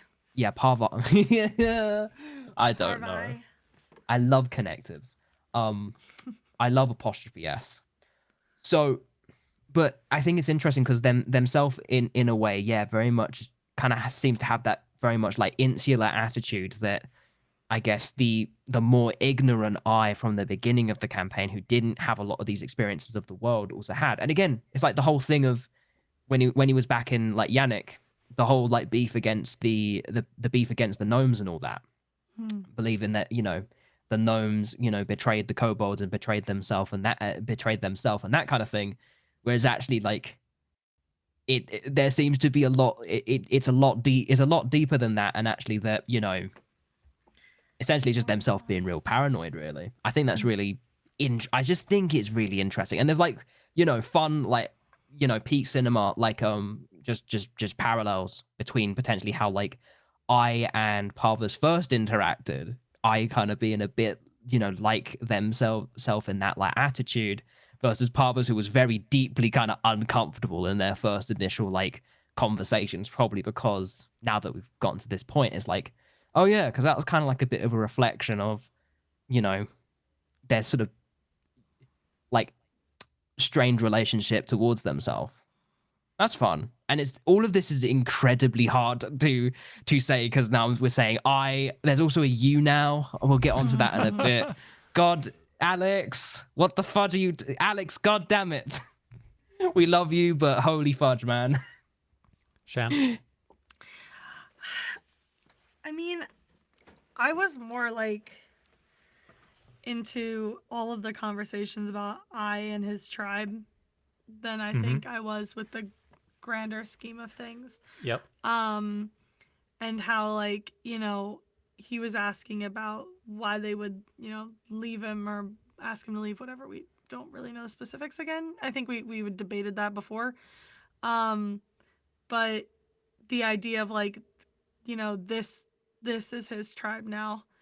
And like he doesn't need to question that tribe if it's not the tribe that he's in. Like he has this tribe now, and I really liked thinking about that concept, because I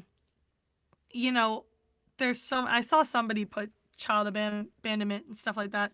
Media is full of like found family stuff, and the idea like, what if your original family, what if you're like the family you started with wasn't like actually good for you, but you found the family that was.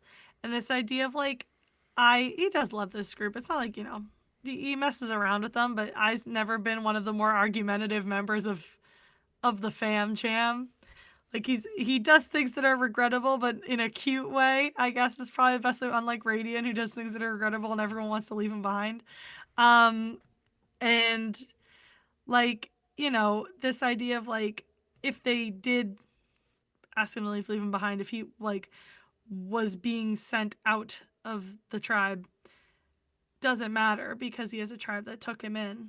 And I think that's beautiful.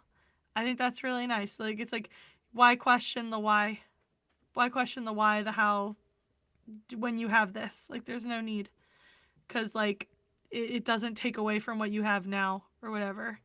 So that was nice. Yeah, I like that. Just got like a really it's nice. I's got like a really like, I think the word is like an honest worldview. Yeah, it's just like an honest worldview and set of convictions. Yeah, Yeah. There's not a lot of nuance there, and it's not a bad thing because like he's still figuring it out. Whatever, you I, know. f- I feel like as well, and Harry, I think, touched on this a little bit.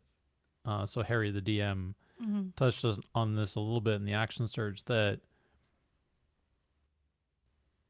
kind of with Alex's permission, that I is a very honest and earnest individual Mm-hmm.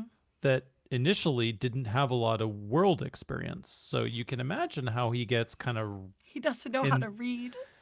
like, you can imagine how some basically a child effectively gets entangled in the web as he did, Yeah. right? Um just kind of taking everything at face value. Somebody tells you that's red, but it's actually blue, and you believe them, right? Because your whole life, we kind of get the sense that the tribe doesn't lie, right? It doesn't deceive, right? There's no point to lying or deceiving, right? Everybody's in this together. So and I expect as we get closer to themselves and we explore some of the potential rationale and reasoning behind their perspective on the world, right? Is like, well, these guys out here do deceive.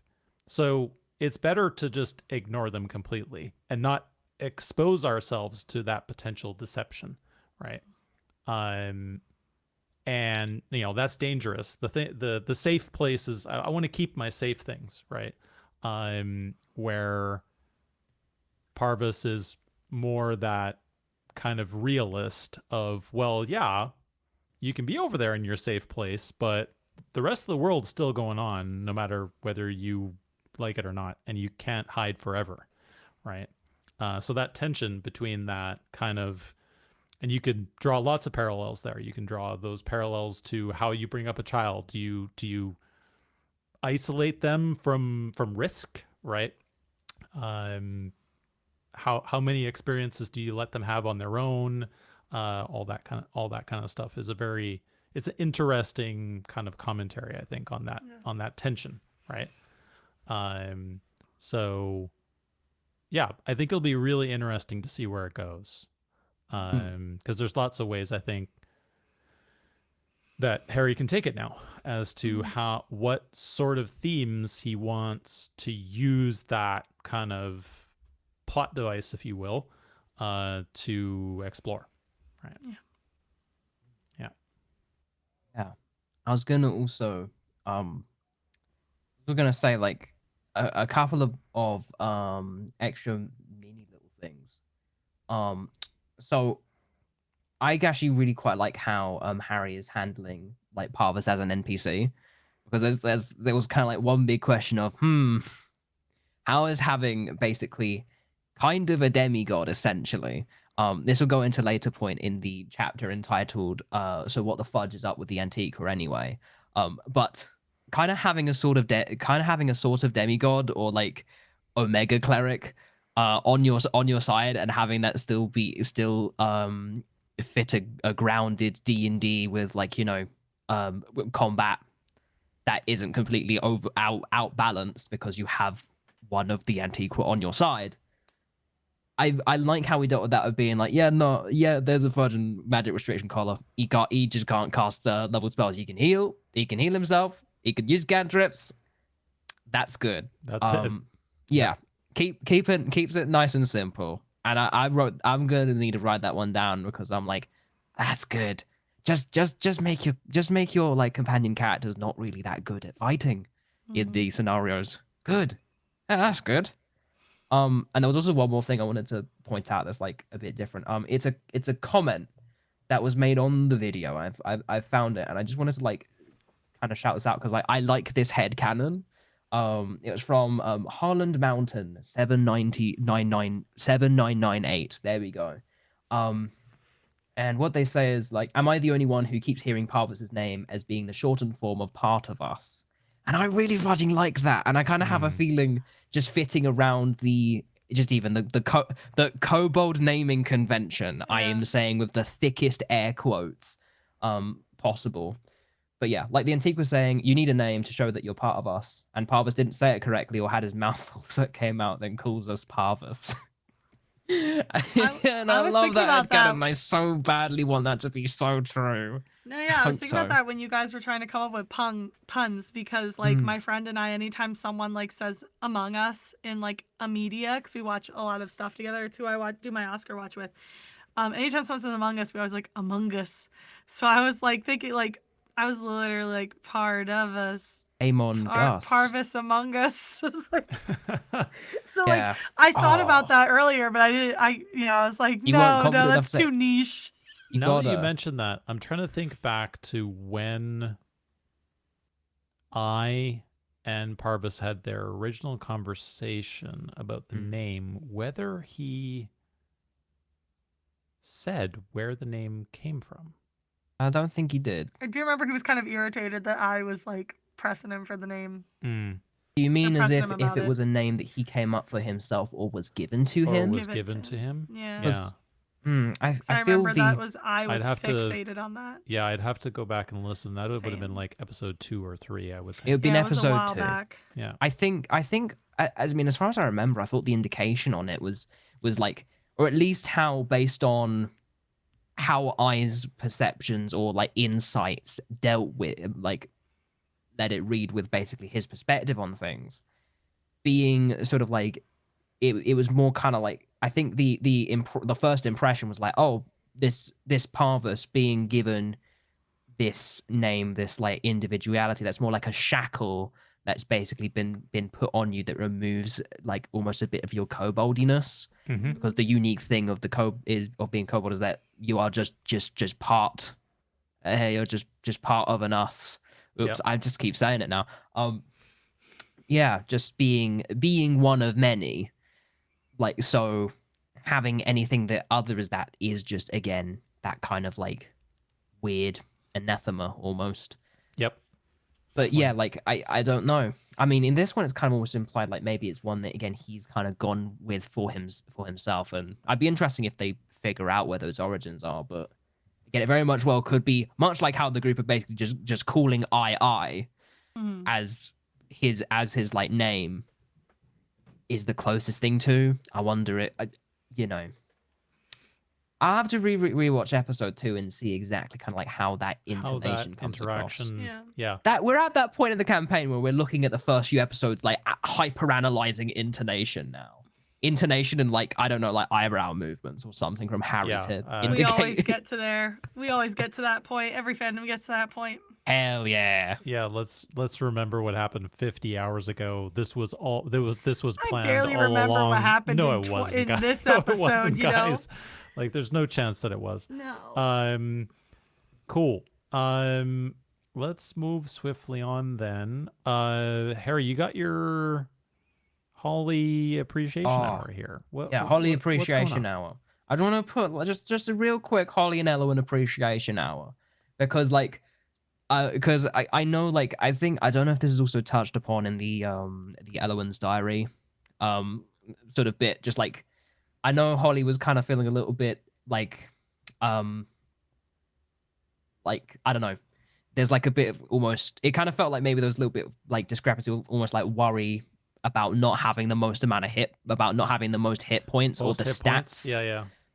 From rolling, because because she's like, I need my role to be the dedicated tank, and that's kind of like what she sort of like latches on towards, on how she basically goes about her character and what she does, like focusing on what she's good at. And yeah, I've also definitely had those like moments of identity crisis, basically, of being like, my character's made for this one, made to, build into these themes of this thing by being good at the thing.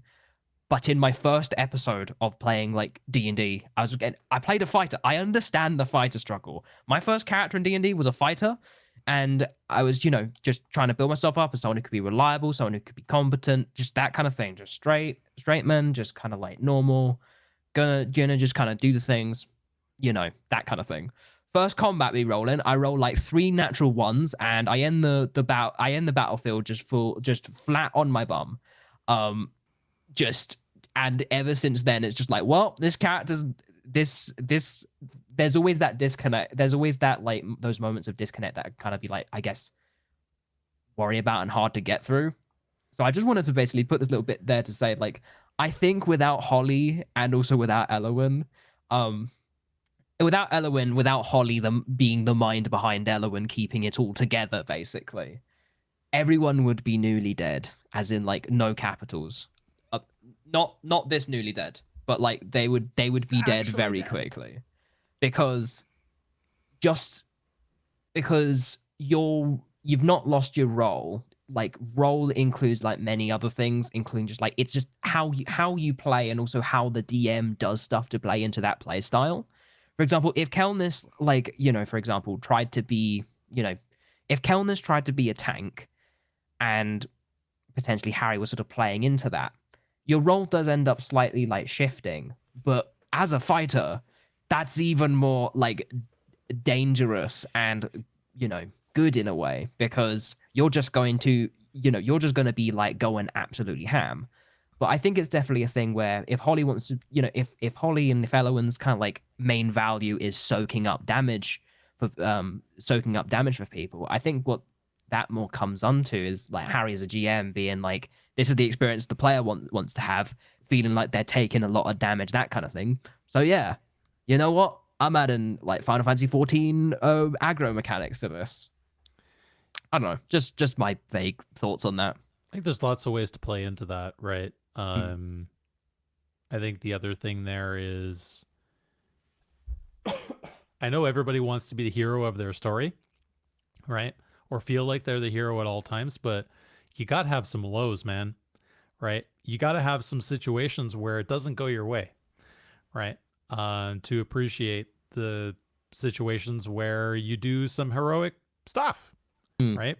So, as someone who's a hyper analyzer, as someone who analyzes my every move and everything that like I do, I always manage to again find a way to prescribe myself as like, oh, I've done everything totally bad and horrible, and I'm a terrible person, because I did this one thing wrong, or that I'm not meeting this thing that I wanted to do, and it's like it's all subjective. You got to take a step back from that. Yeah, I mean, everybody knows at a D&D table. And Shan, if you get more sessions at a D&D table, Maybe you one will experience this yourself, is that a natural 20 is fantastic.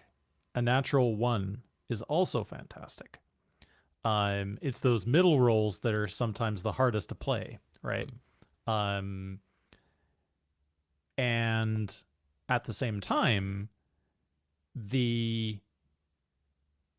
playing out that situation, I think, if your real sort of general interaction with roleplay is only in video games, right?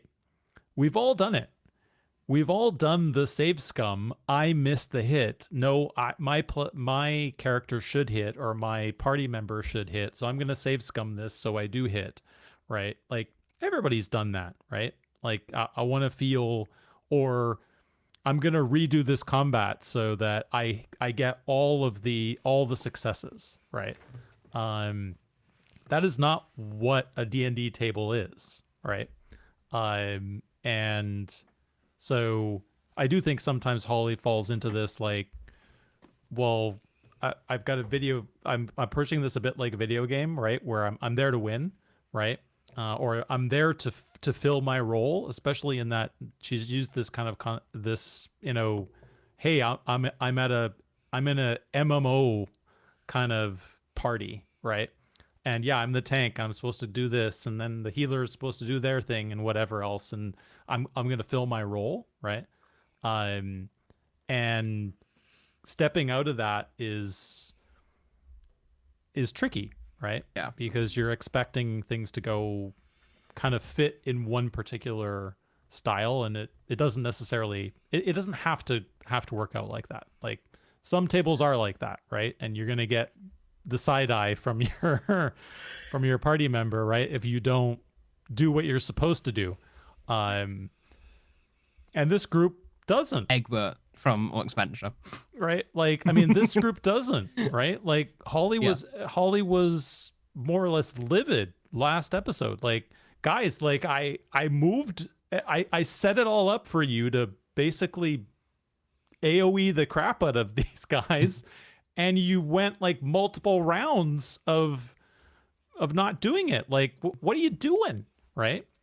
Like this group is not trying to maximize that interplay at all times. Like sometimes they are maximizing the interplay, and I think they were doing more of that probably last episode than they have done in a while. But yeah, it's not always going to work out optimally, right? So I think like with D&D, it's just, I think the main like mindset thing that took me a while to get into is just like the roles in D&D are very fluid. Like, yes, you can have like an archetype that you build into, but yeah, Elowen is as much of a fighter, but also like, even though maybe stats wise, she's, you know, not like supposed to be the chief negotiator, but holy fudge, if I am not sitting next to like 5 sets of stickers that are each like extremely funny one-liners that like Elowen has done in this campaign. So like, again, like she's negotiated the gang out of some nonsense. Yep. So Definitely. You know, I think that's kind of an important thing to like just know too. It's about everything. It's about the soft skills. There was a Go Birds for you, Shan. Yes. Birds. Oh my god, I says Go Birds, but it's like a different one. Even better. Yeah. My university was Temple University. It's where I went to school. The mascot is an owl. So go birds. Go owls. Apologies to audio listeners for Harry's His mic is very close to his microphone face. interaction. Apologies. Sorry, audio listeners. Yes. Go birds. Go birds. Like the hat says, go birds. Audio listeners, my hat says go birds. We've got several other items on our list here, but maybe we'll give Harry, I think we should give some time to the what the fudge is in Antiqua anyway. Yeah, go on because your little... there was like, and the guys did talk about an action surge. Like I think Harry was very surprised how angry the party was at the kind of misdirection or the really the kind of suppression of information. Well, almost the kind of like YOLO nature of the Antiqua's behavior. Tell us your thoughts. Ooh. Yeah, I think that kind of definitely builds into what I was generally gonna kind of like talk about. First of all, again, I am extremely biased because like I am a chief blasphemer in my main D&D game that I'm in. If I'm in a D&D game, my character probably has valid reasons to hate the gods for a bunch of reasons. So I'll just listen to this bit and being like, yeah, you go off, queens. Absolutely. I'm totally there with you. Yeah, what you mentioned though, yeah. I did like a lot of what Harry had to say about that, but like I'm not really gonna like go into details on that front. The point of like what the fudge is in Antiqua anyway is like I've just been thinking, like it's really interesting or just really like an Antiqua is just interesting, especially in this one. It's like, you know, we know Parvis is not like other kobolds. You know, the Antiqua are, you know, he's not like they're not like other girls, you know? But yeah, they are ageless, like they are ageless, almost like representatives and clerics of each of the species of the virtuous that have that. I mean, are as old as the land itself, but the virtuous are just kind of like the gods are older. And just what makes me interesting about that is the fact that basically, since the whole gods thing, Antiqua's existences are directly tied to the gods, but mortality's isn't. So I'm just sitting here being like, what are you? Because they're kind of demigods, kind of. They're kind of like they're sort of demigod-ish, and I think it's just really interesting as a thing I've been thinking about, that the members of the Antiqua, like, I wonder if it's them being scared to die or like fading alongside their creators at this point. Again, bringing to the point of like they're going like kind of YOLO, sort of putting off the whole let's tell everyone about like the actual true nature of the world kind of thing, is almost a bit of the hubris of being like, hey, honestly, we're a bit anxious to die. We're a bit scared to die as well as the Antiqua. Who knows what the gods think? We can't really. I mean, hey, Radiant, we can do a backtrack up to the thing if we want to like potentially cast Raise Dead on, not Raise Dead, Animate Dead on Animate Dead. one of the casting Animate Dead on one of the virtues would be insane. That would. But let's not give Ben any ideas. Yeah, I agree, Harry. I think. I wonder if that's why they can get corrupted, though. If it's their like fear of death. Fear of death. Like, yeah, I mean, lead to the gloaming. Parvis did go into kind of the each of the Antiqua's weakness, effectively, right? And how Barabask was able to corrupt them based on kind of playing on that weakness. But yeah, I mean, I think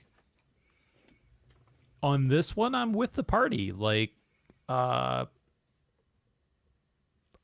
be kind of annoyed if my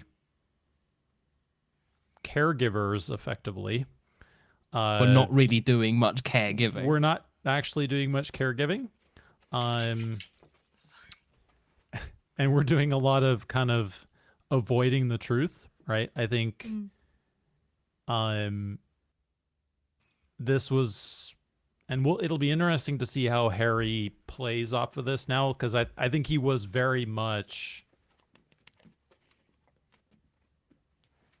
surprised by the reaction and just kind of how irritated everybody was with that behavior, right?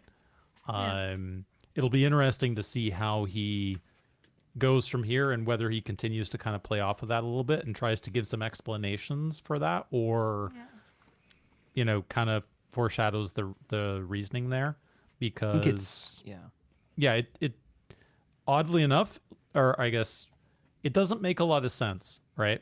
And I think it'll be interesting to see whether we get some more exposition on on the hows and whys there, right? Like, it's also not necessarily helped by themselves being characterized in a very flawed way, in that they've got a lot of stuff they need to work through, and kind of by being a god has sort of pushed that onto kind of being something that everybody else has to deal with. Yep. Their antics of having reasons to want to stay out of it all is causing issues, basically. But yeah. Yep.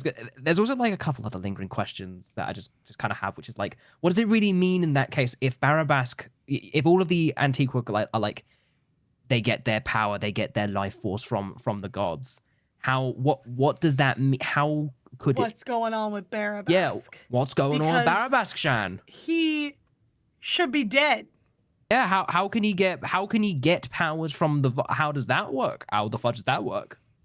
Now he's just like taking over the world. Yeah. How does that happen? Well, if those powers are being given to him by the vial. Yes. But how does that work? If is it a thing that they can do? Is that a thing that can happen? My feeling is that the part of the reason for the YOLO, and this is getting into theory crafting territory for sure, is that part of the reason for the YOLO and part of the reason for the we have time, right, to explain, or we have time to teach them, is that they had so many years of just like, well, we got time. Yeah. Right? And now you have a malevolent entity or entities right, that have found a way to shorten that time, right? And meddle, right, in kind of the status quo, if you will. And now, and that's essentially the crux of the reason why we are where we are, right? And it'll be interesting to see how that transpired, right? Because you do figure if this was something that they could naturally do, they would have done it ages ago, right? Like, why wait Right. until this moment to do it? So there must have been some catalyst or some Yeah. What's, there's the big question of the child. the child. The Yes. child. My The capital T, capital C, the child. my only mention on this, just to keep this one very brief, because I understand I've been yapping. Like, even just based on like this understanding of like the Antiqua, in a way, like I'm kind of the way that I've just kind of been imagining it or feeling it is like it feels in a way like the Antiqua are almost kind of like, I don't know, children or direct descendants of each of the virtuous in that way. I mean, so like part of my brain has kind Or of been a sort part of of them. yeah, like a part of them. Gifted their magic, perhaps. I don't know. I'm starting to wonder if potentially, what if we're all just crackpot theory out here? What if we're all overthinking what the child actually is? Like, what if we're overthinking about the whole like thing about the child? What if there is no child? They're just kind of talking about the concept of Antiqua existing in the first place. Because like, if there's anything that feels like that direct, you more or less that you created these things and they Yeah. have been sucking the life force from everything because mortality is there. You Kind shouldn't of, have yeah. done that in the first place, and that's what, and that sort of accumulation of mortality is what has is a singular child. is a singular child and has allowed whatever barriers or whatever to be sufficiently weakened that now they can exert their influence, right? Yeah, Now, exactly. Something like that. Possible. That's an interesting theory, Harry. It's a thought. Anything's Hey, possible. I love committing a interesting bit of theory. child blasphemy. Right. I love committing a bit of child blasphemy. It's like I'm just wondering because it's like What's worse than blasphemy? what could the Child. what could the child mean blasphemy. in a world where the Antiqua already exist? Like, because the Antiqua just to me just read so much more as like surely these you could almost consider them as children of the gods, like direct because they're so like descendants. Yeah. direct definitely. descendants. I don't know. Yeah, definitely. I'm gonna bring the mood down slightly Right. Oh, before boy. we pivot to some silly, probably. Before moving on to talking about our predictions for 24. I thought it was really interesting that Doug picked up on the idea of abandonment with Kelness. And I have some family members who are adopted, and this discussion happens especially as you get older and you have discussions with people about finding biological families and what that means. And you have certain family members who react to the process of adoption differently than others, some who really struggle with it, some who kind of it's their secret power, right? I thought it was really interesting that he picked up on that, and I'll be interested to see whether he continues to go with that a little bit and how Kelness wrestles with that. Because he did talk a little bit about the kind of what it's like, and no making Shan cry, what it's like to have the opportunity to recognize that a truth that you have thought about that is part of who you are is false, right? Or something that, and in particular, something that has grated on you for most of your life, right? To then have the realization that it wasn't an act of malice that put you in this position. It was an act of love that put you in this position, right? and how that can take a character down that path of villainy, right? Or that path of heroism. Loki. And here we have this character where Doug now has the opportunity to decide how he wants to go with that, which I thought was pretty interesting. Yeah. It didn't have the same. I think we were all emotionally exhausted probably after 22, but certainly Shan was, I think, emotionally exhausted after 22. Oh yeah, I mean, so much. There were lots of people, I think, who were emotionally exhausted after 22, but at least personally for me, that cuts pretty deep, right? Having somebody who, yeah, like I've gone through my entire life thinking my parents didn't love me and got rid of me, right? And then to have a situation where you're like, wow, right? Like they gave themselves to make sure I could continue on, right? Like that is you were saying, Harry, earlier that you love yourself a hugely swinging narrative. Like that is a huge, I mean, they kind of downplayed it and they didn't talk about it a lot, but that's a huge swing in emotional momentum, right? Yeah. So it'll be interesting to see whether Doug pulls on those strings a little bit, because he's got I think some opportunity and you know, yeah, if Radiant talks to him, that could absolutely come up. Yeah. Ben definitely said that, you know, we talked about it earlier, that, you know, he'd like to have that moment. So we'll see, you know, and whether the two of them can bond over that, you know. Yeah. I think Radiant also thinks, well, somebody abandoned me, right? Mm-hmm. Well, did they? Right? Yeah, because he thinks his family doesn't love him because they treated him with such unkindness. Yeah. Yep. So it'll be interesting to see how that all plays out. I think that's actually a really fun like through line, not just with Kel, but then how that ends up. Like, there's also obviously that stuff with the gods that we were just sort of talking about, in terms of that kind of like almost familiar relationships kind of like theme, and then even with I like directly in terms of that as well. Yep. That's like that's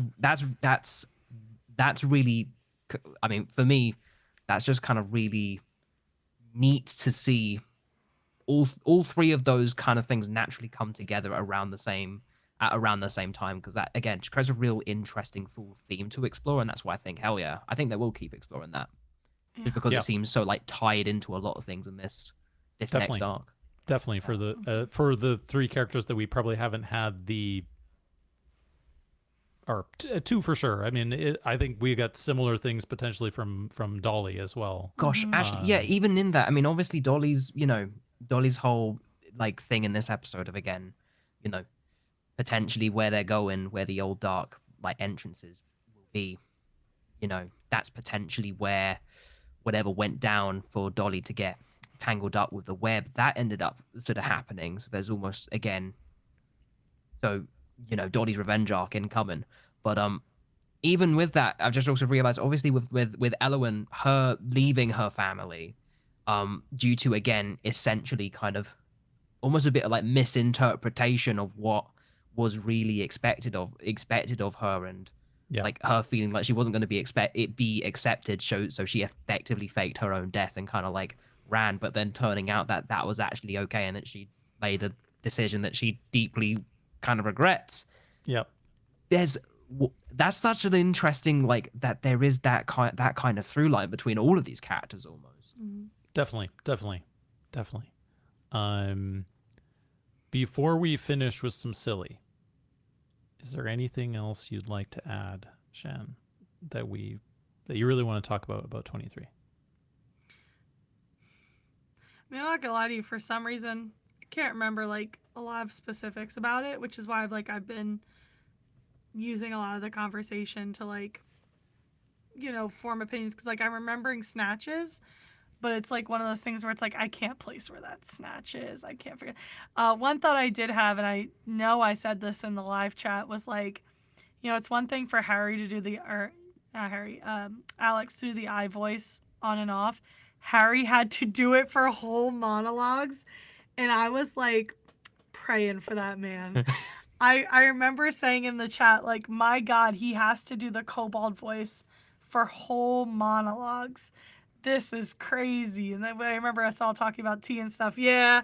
And the Give that man a cough strepsil. lozenges. Yeah, give him some lozenges. That I remember thinking about that. I was like, Harry is so strong for that. I'm thankful for the both of them that when they're speaking Draconic, they don't do the voice because they don't. Yep, I thought that was a really cool choice. I thought that was a neat little choice, but also it meant Harry got a break. Mhm. And I did love the humor through line. I mean, if Ben's gonna give you anything, it's wild swings between humor and heartbreak. So I did appreciate that after the rough time we had with 22. I was like a little anxious coming into 23 because I was like, man, if we linger on this, I don't know if I'm gonna make it. But yeah, it was nice to not have that and have like Goofy Doug shenanigans trying to get him off the tower instead. But having like, after all that, having just this goofy little like I'm actually quite allergic to this mushroom like gag. man. And poor Holly and Aoife just trying to get through it. Specifically And, Holly, like, the patience of a saint. God damn it, man. He's blighted as well. Like this is not good. He's Radiant I'm needs starting to, be to stopped. believe that He's just an idiot. Yeah, so I've written just a note in this chapter Darling, that is you're an very simply idiot. called "Starting to believe that Radiant isn't a reborn anymore, comma, he's just an idiot." Darling, you might be an idiot. Darling, he might. It's like, oh no, I thought he was going deep He into could be stuff. both. No, I think he's just stupid. I He think could he's be just both. silly. We don't know. I mean, he doesn't. He also gives the vibe of like but like in a more mature sense. Like he knows stuff about the world, but he still seems to like not really know stuff about being a person. And Radiant is so- playing Disco Elysium in his head. Yeah, in so D&D. like he thinks he's doing something, and honey, you are not serving. I This think is like the please sit down. He's just slow. he's ladies yeah, and gentlemen. Oh. like I think mean, I definitely think like I think he's kind of like in the sense that he doesn't like know how to deal with the world necessarily, but on a different version of it. Because he's clearly mature, like he's an adult, like he's lived a life, he knows, He can be but smart. He can be he smart doesn't- and like intelligent when he Yeah. needs to be. Right. I think it's that he doesn't. Well, I mean, he gives the ADHD vibes like nobody's business. Number one, but number two, I think, like I said, he doesn't really know how to deal with people because people never treated him well. So it's like the only version of people he knows is when people are mean to him. And so, that's why we see him so standoffish, and then like he'll do something incredibly goofy or incredibly nice. And so I think that's why it's like one of those things where he's kind of an idiot, but like at the same time I think he's like learning, and I think Ben said as much as well, like he's figuring it out as he goes. Like everybody else, but just everybody's figuring out something different, and Radiance is 100%, Shan. I can't even put into words what Radiant's deal is, but don't lick things. He needs to learn not to lick things. He was like, the fish went fine, so clearly I can lick everything, and everyone's just like, no, nope, No, you cannot. nope. No, you cannot. And then he's also just figuring out how to deal with people, which is why it was nice to see him apologize to Asuka, because it means he is actually like he's learning, he's picking it up, he's getting there somewhere. Fear seems to be a big problem for him. Yeah. And I do think there is the opportunity for him to really bond necessarily with themselves. If themselves' big issue is fear of Yeah. kind of the outside and the unknown and people misrepresenting themselves or treating him or his people poorly, Mm-hmm. that's essentially Radian's This whole game. game, right? So it'll be interesting to see how that interaction Yeah. goes, right? Yeah. And I want Dolly to do more stuff. I can't wait for Dolly to get more story as well. Mm-hmm. Like, I always want more Dolly. I know we just got some Dolly, but I always want more Dolly. I want her. We're gonna get her revenge arc. It's gonna be I'm so excited. cool. I'm so excited for her. I She really know- want her she- to have it. She's been waiting since that docent thing, being like, "Oh, these guys are here in the opposite direction," Mm-hmm. and it's like, "Oh, we're going here now." Mhm. We hear the sound of just like a gun cocking in the background. Just Kill like, Bill sirens. yeah. Yep. Woo. I do just want to say this has just sir. been stuck in my head now. I really want like fan art that is just Radiant dressed like Harry Disco Elysium and friggin' Dolly like Kim. I'm Good just God. stuck in my head, convinced that Radiant is just there, like just his entire monologue and everything happened through the Disco Elysium just interface. Yep. But yeah, like I think like the more scared, the more like fearful he gets. Also, the more like chaotic and the more chaotic, I guess he kind of does Yeah. some things. Some bits are done chaotic from a position of safety. But also, Mhm. like a lot of the more dangerous chaotic stuff he does is like is just kind of like Yeah. you know Others- fight, flight, or other- freeze, fight, flight, freeze, or do something unpredictable. Yeah. Other Mhm. stuff is just done out of fear. Yeah. Yeah. Right. Then moving swiftly on to our thoughts for 24. We'll do some predictions. We got episode 24 airing next Tuesday, which will be good. I'm pretty sure we had a record for lowest number of glossary entries last week, or last episode. Good for you. Congratulations. It was a little break for me, yep, not having to do too many. Any predictions for 24, guys? I made a spot for someone to type them, by the way. As you can Good. see, I tabbed over right there. My You're- keyboard's a little loud, so I might not do it or I'll do it after, but it's there. Oh my god, It's hard because it's like there's a lot more. I'll pick the easy one because I Okay. talked about it earlier. I think Ben will take that opportunity that Harry asked him to take and try and have Radiant talk to Kel. I'll take During the this easy one. episode?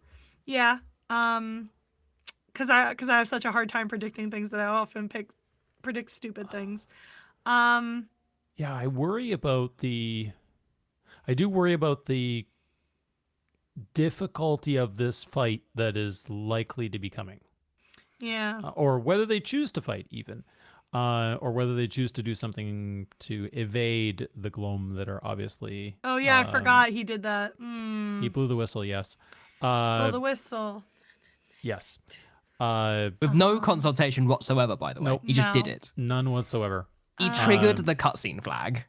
He did. I think he's gonna get beaten up for blowing the whistle, You think he's going to get beaten up for blowing the whistle? like verbally. Like what? Okay.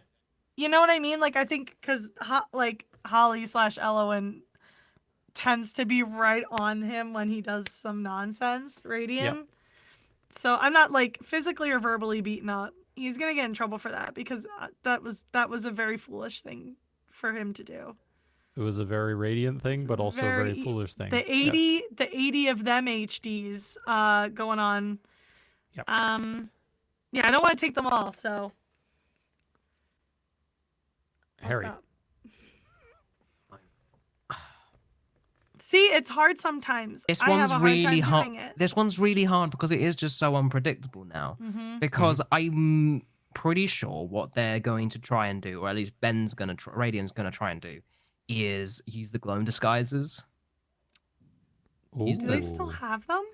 Yeah, Okay. they do. I believe they are in the bag of holding, actually. They're in the bag of Okay. holding.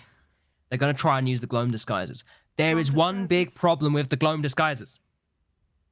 I'll stop shaking my Do they microphone. not Sorry, fit? audio listeners. Are they for certain races that There aren't is a theirs? parvus right next to them the entire That too. time. They So have there is parvus. big parvus, big small parvus, or it's more just the fact that there is a parvus. That's a problem. There's a Um, parvus. So I don't know. Part of me wants to go with basically the gang somehow don't get caught, but part of me wants to do the gang gets caught and it's because there is a parvus. What about if part of the gang gets caught or gives themselves up so that a parvus and somebody and a parvus can get out of there? Okay, so How about that? how should I word this? Splitting the party. Ooh, man. Yeah. Oh, actually, this is a good question. Do they split the party? I'm going to make that my prediction, actually. Let's Go keep it ahead. nice and simple. It's yours. Take it. That's why I gave it to you. They I split wanted to the I wanted to give party. you something. They split the party. They I split think that's the a party. perfect possibility because you're right. If they have parvus, I'll say like, bonus they point can't- if it's Ben's idea. yeah, they have. Yeah, maybe he was thinking about this. That would be crazy. I think it's a good opportunity to split the party. Number one, but number two, yeah, if they have parvus, they can't let the Gloam get parvus. Oh. So I think if they're not No. gonna fight entirely, I think one or two of them, maybe I and parvus, because they're the smallest and I is very fast. He's Okay. fast, but he's not bright. So lightning question here. Yeah. For also for a bonus point. Okay. Is Barabask there? Do we think Barabask is there? So I'm of two minds, right? So whenever It's a you yes have no question. Ange. Oh, you okay? No, No, he's not. Okay. I Shan? would say no. I think it's too soon for Barabask. Okay. Like, So you're going ha- no as well. yeah. Damn it, going I'm no switching as my well. answer to yes. If you're going no, I'm going yes. Oh God. Oh God. All right. I Okay. just think it's too soon for Barabask. It's a yes no question, so I won't give my opinion on why. But I think it's too soon for Barabask. All right. I'm gonna go yes. Watch.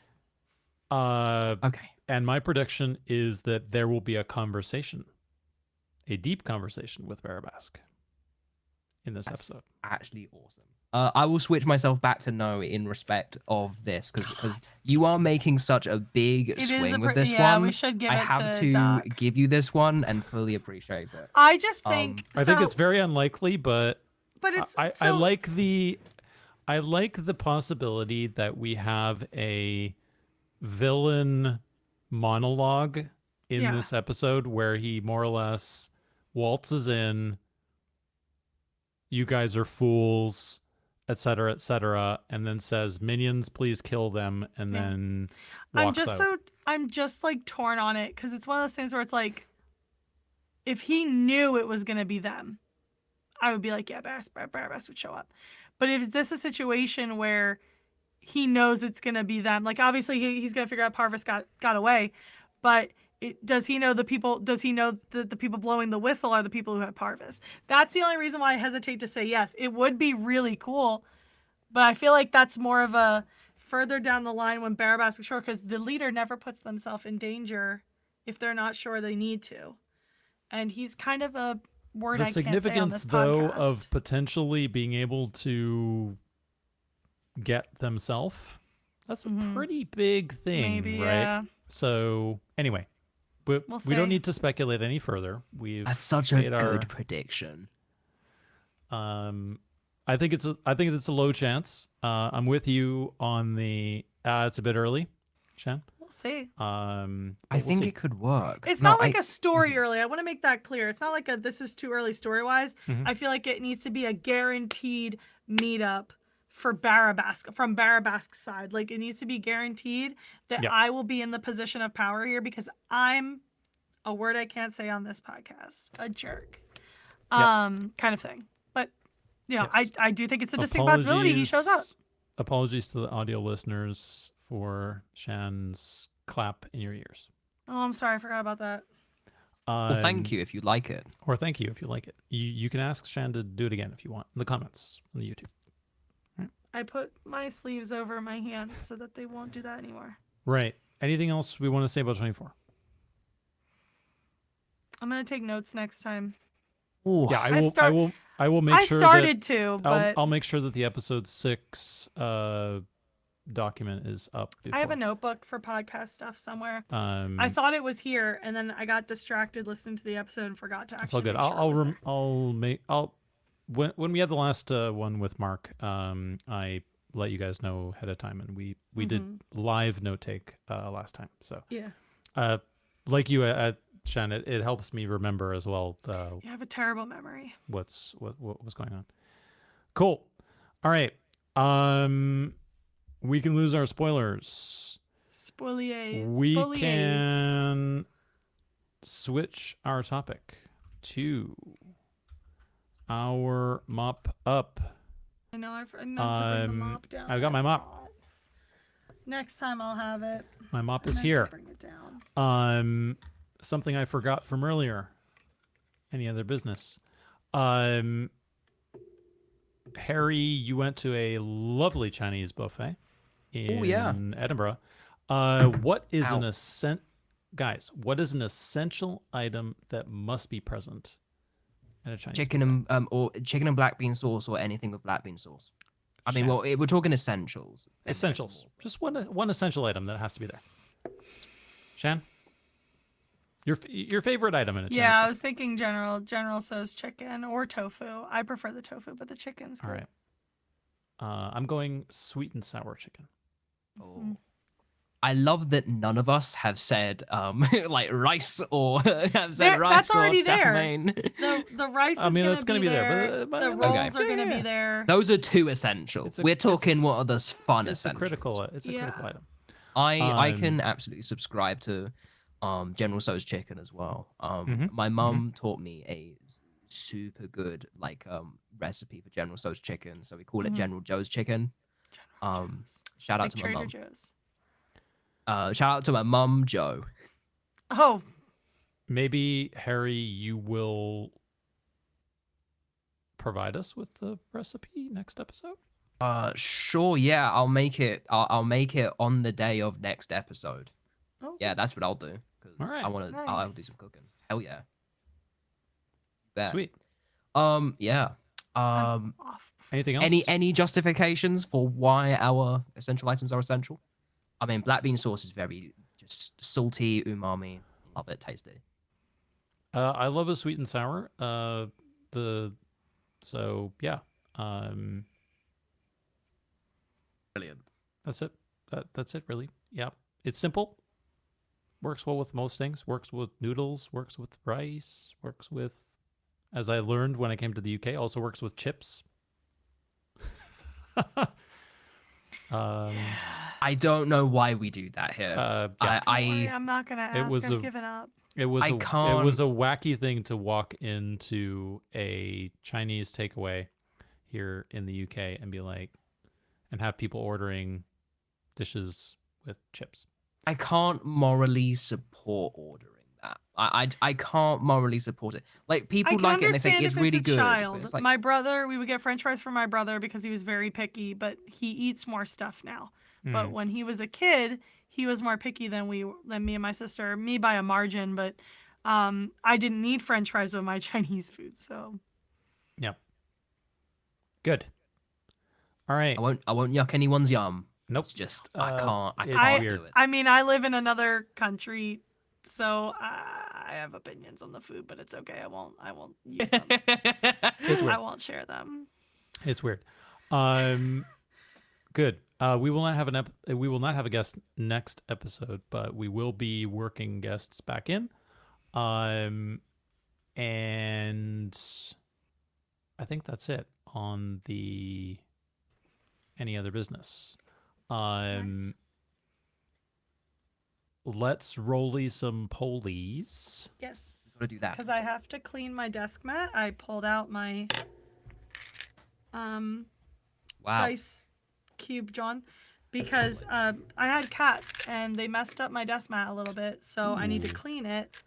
I don't want to keep putting my arms on it. We will roll our d20s again yeah. for initiative for the shout out order. Yeah. Hold on. Wait, we're rolling them already. Oh fudge. No, Oh. ASMR. Hold on. Go for it. Mine's really bad this time, gang. I'm still getting them out of the hole, to be perfectly honest. they're stuck in the foam. Phrasing, moment. Harry. I have Yes. to send so many rolls to Andrew at this point. Oh, it's over, gang. It's not looking good. We'll see. Mine's This one's not looking looking great good. either. Oh dear. Oh dear. 57. Last time it was going so well. We got like very good results last time. This time, let's Yep, see. 57. 57. Harry? Still calculating. Shan? 65. Oh, Oh no, hold on everybody. Almost there. I take Plus- a picture of it for Andrew. I owe him so many rolls. 53. oh. I win Hey. What did you All get of again, Doc? by barely anything. 57, I think I said. Ah, damn. Yep. Welp. Yeah, so my rolls on that was 4 on the D4, 3 on the D8, 5 on the D6, 3 on the D20, 2 on the D12, 30 on the 100s, and 6 on the digits. Yeah, I also had 30 on the percentile, and I had a natural 1 on the D20. So Ooh. Yeah, the biggies weren't delivering. So No. Low episode. let's roll our D20s again. Sure, yeah. Oh, wow. Number 19. You have 19. Yeah. I do not have higher than that. Please, got- someone roll on that 20. I've got 14. Okay. I've also got 14. Roll off. Let's roll again then, Shan. 7. 11. Oh, All right. 7-11. Do you wanna, as the lowest number, Shan? You want to go before? or Whatever after? the rule is, don't matter. All right. Well, then Harry, you can go first. I'll All right. go second, and then I'll Shan close Cool. us will out. serenade us Brilliant. out and close us Yeah. out. Yeah. Shout out to China Red. That's what it's called, right, Doc? It was China Red, right? That was the I think you said you went to China Red. Yeah, that's the one I went to. Yeah. It's called China Red, right? I've not just like randomly called it something. Yeah, no, it's China Red. Yep. Shout out to China Red. Shout out to Best of China in Dundee as well. Mhm. Shout out. You know what? I'm just gonna say shout out to Doc. Shout out to Doc for everything that you do. Shout out to Shan Thanks, buddy. for everything that you do. Shout out to the Natch 6 community Chilling. for being super awesome and super cool. Shout out to the cast for packing who knows how many orders Oh man. in an ungodly amount of time. I'm gonna keep it very simple this time. Also, shout out. There's actually no. I'm not gonna do that one shout out because I shouldn't be doing that on the podcast. Shout out to something, and I know what this means, Wow. and no one else will. Thank you. Thank you again, guys, for being here. Was fun. Hope we get to continue to do this. I think we might do something cool for 1 year. Yeah, it's coming up. Sure. It's coming up. Yeah.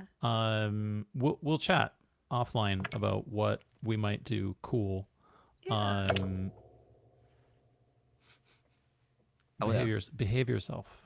Shan. I was trying to stack my dice and I knocked into one and they all fell. Yeah, Seb already hates the guys for doing that on the Yeah. episodes. Anyway, I was really close. I was on the last one. yeah. So maybe we'll try and do something cool for 1 year. It's rapidly approaching. Yeah. I think it's because like April 4th or something, were they? April Something like 3rd? that. Can't remember. 1 year. We'd have to go look back at the air date for episode 1. Yeah. I think that's it for me. thanks, Mark, again for coming on last time. Yeah, I think that's it. All yours, Shan. Cool. Well, shout out to you guys as always. Shout out to Michelle Trachtenberg, rest in peace, Queen. Shout out to the people who work at the Eagles Pro Shop who are probably sick of seeing me. Shout out to all the fans who were at the parade for being mostly cool. I had like a list. I've already lost it. Shout out to me if I ever figure out how many badges I want to buy for PAX. That would be really cool. Shout out to anybody who ends up going to PAX. And if I can remember what the last one was, shout out to all the Warriors of Light out there for being mostly cool. And yeah, shout out to the Natural Six community. It's been crazy that we're almost at a year here.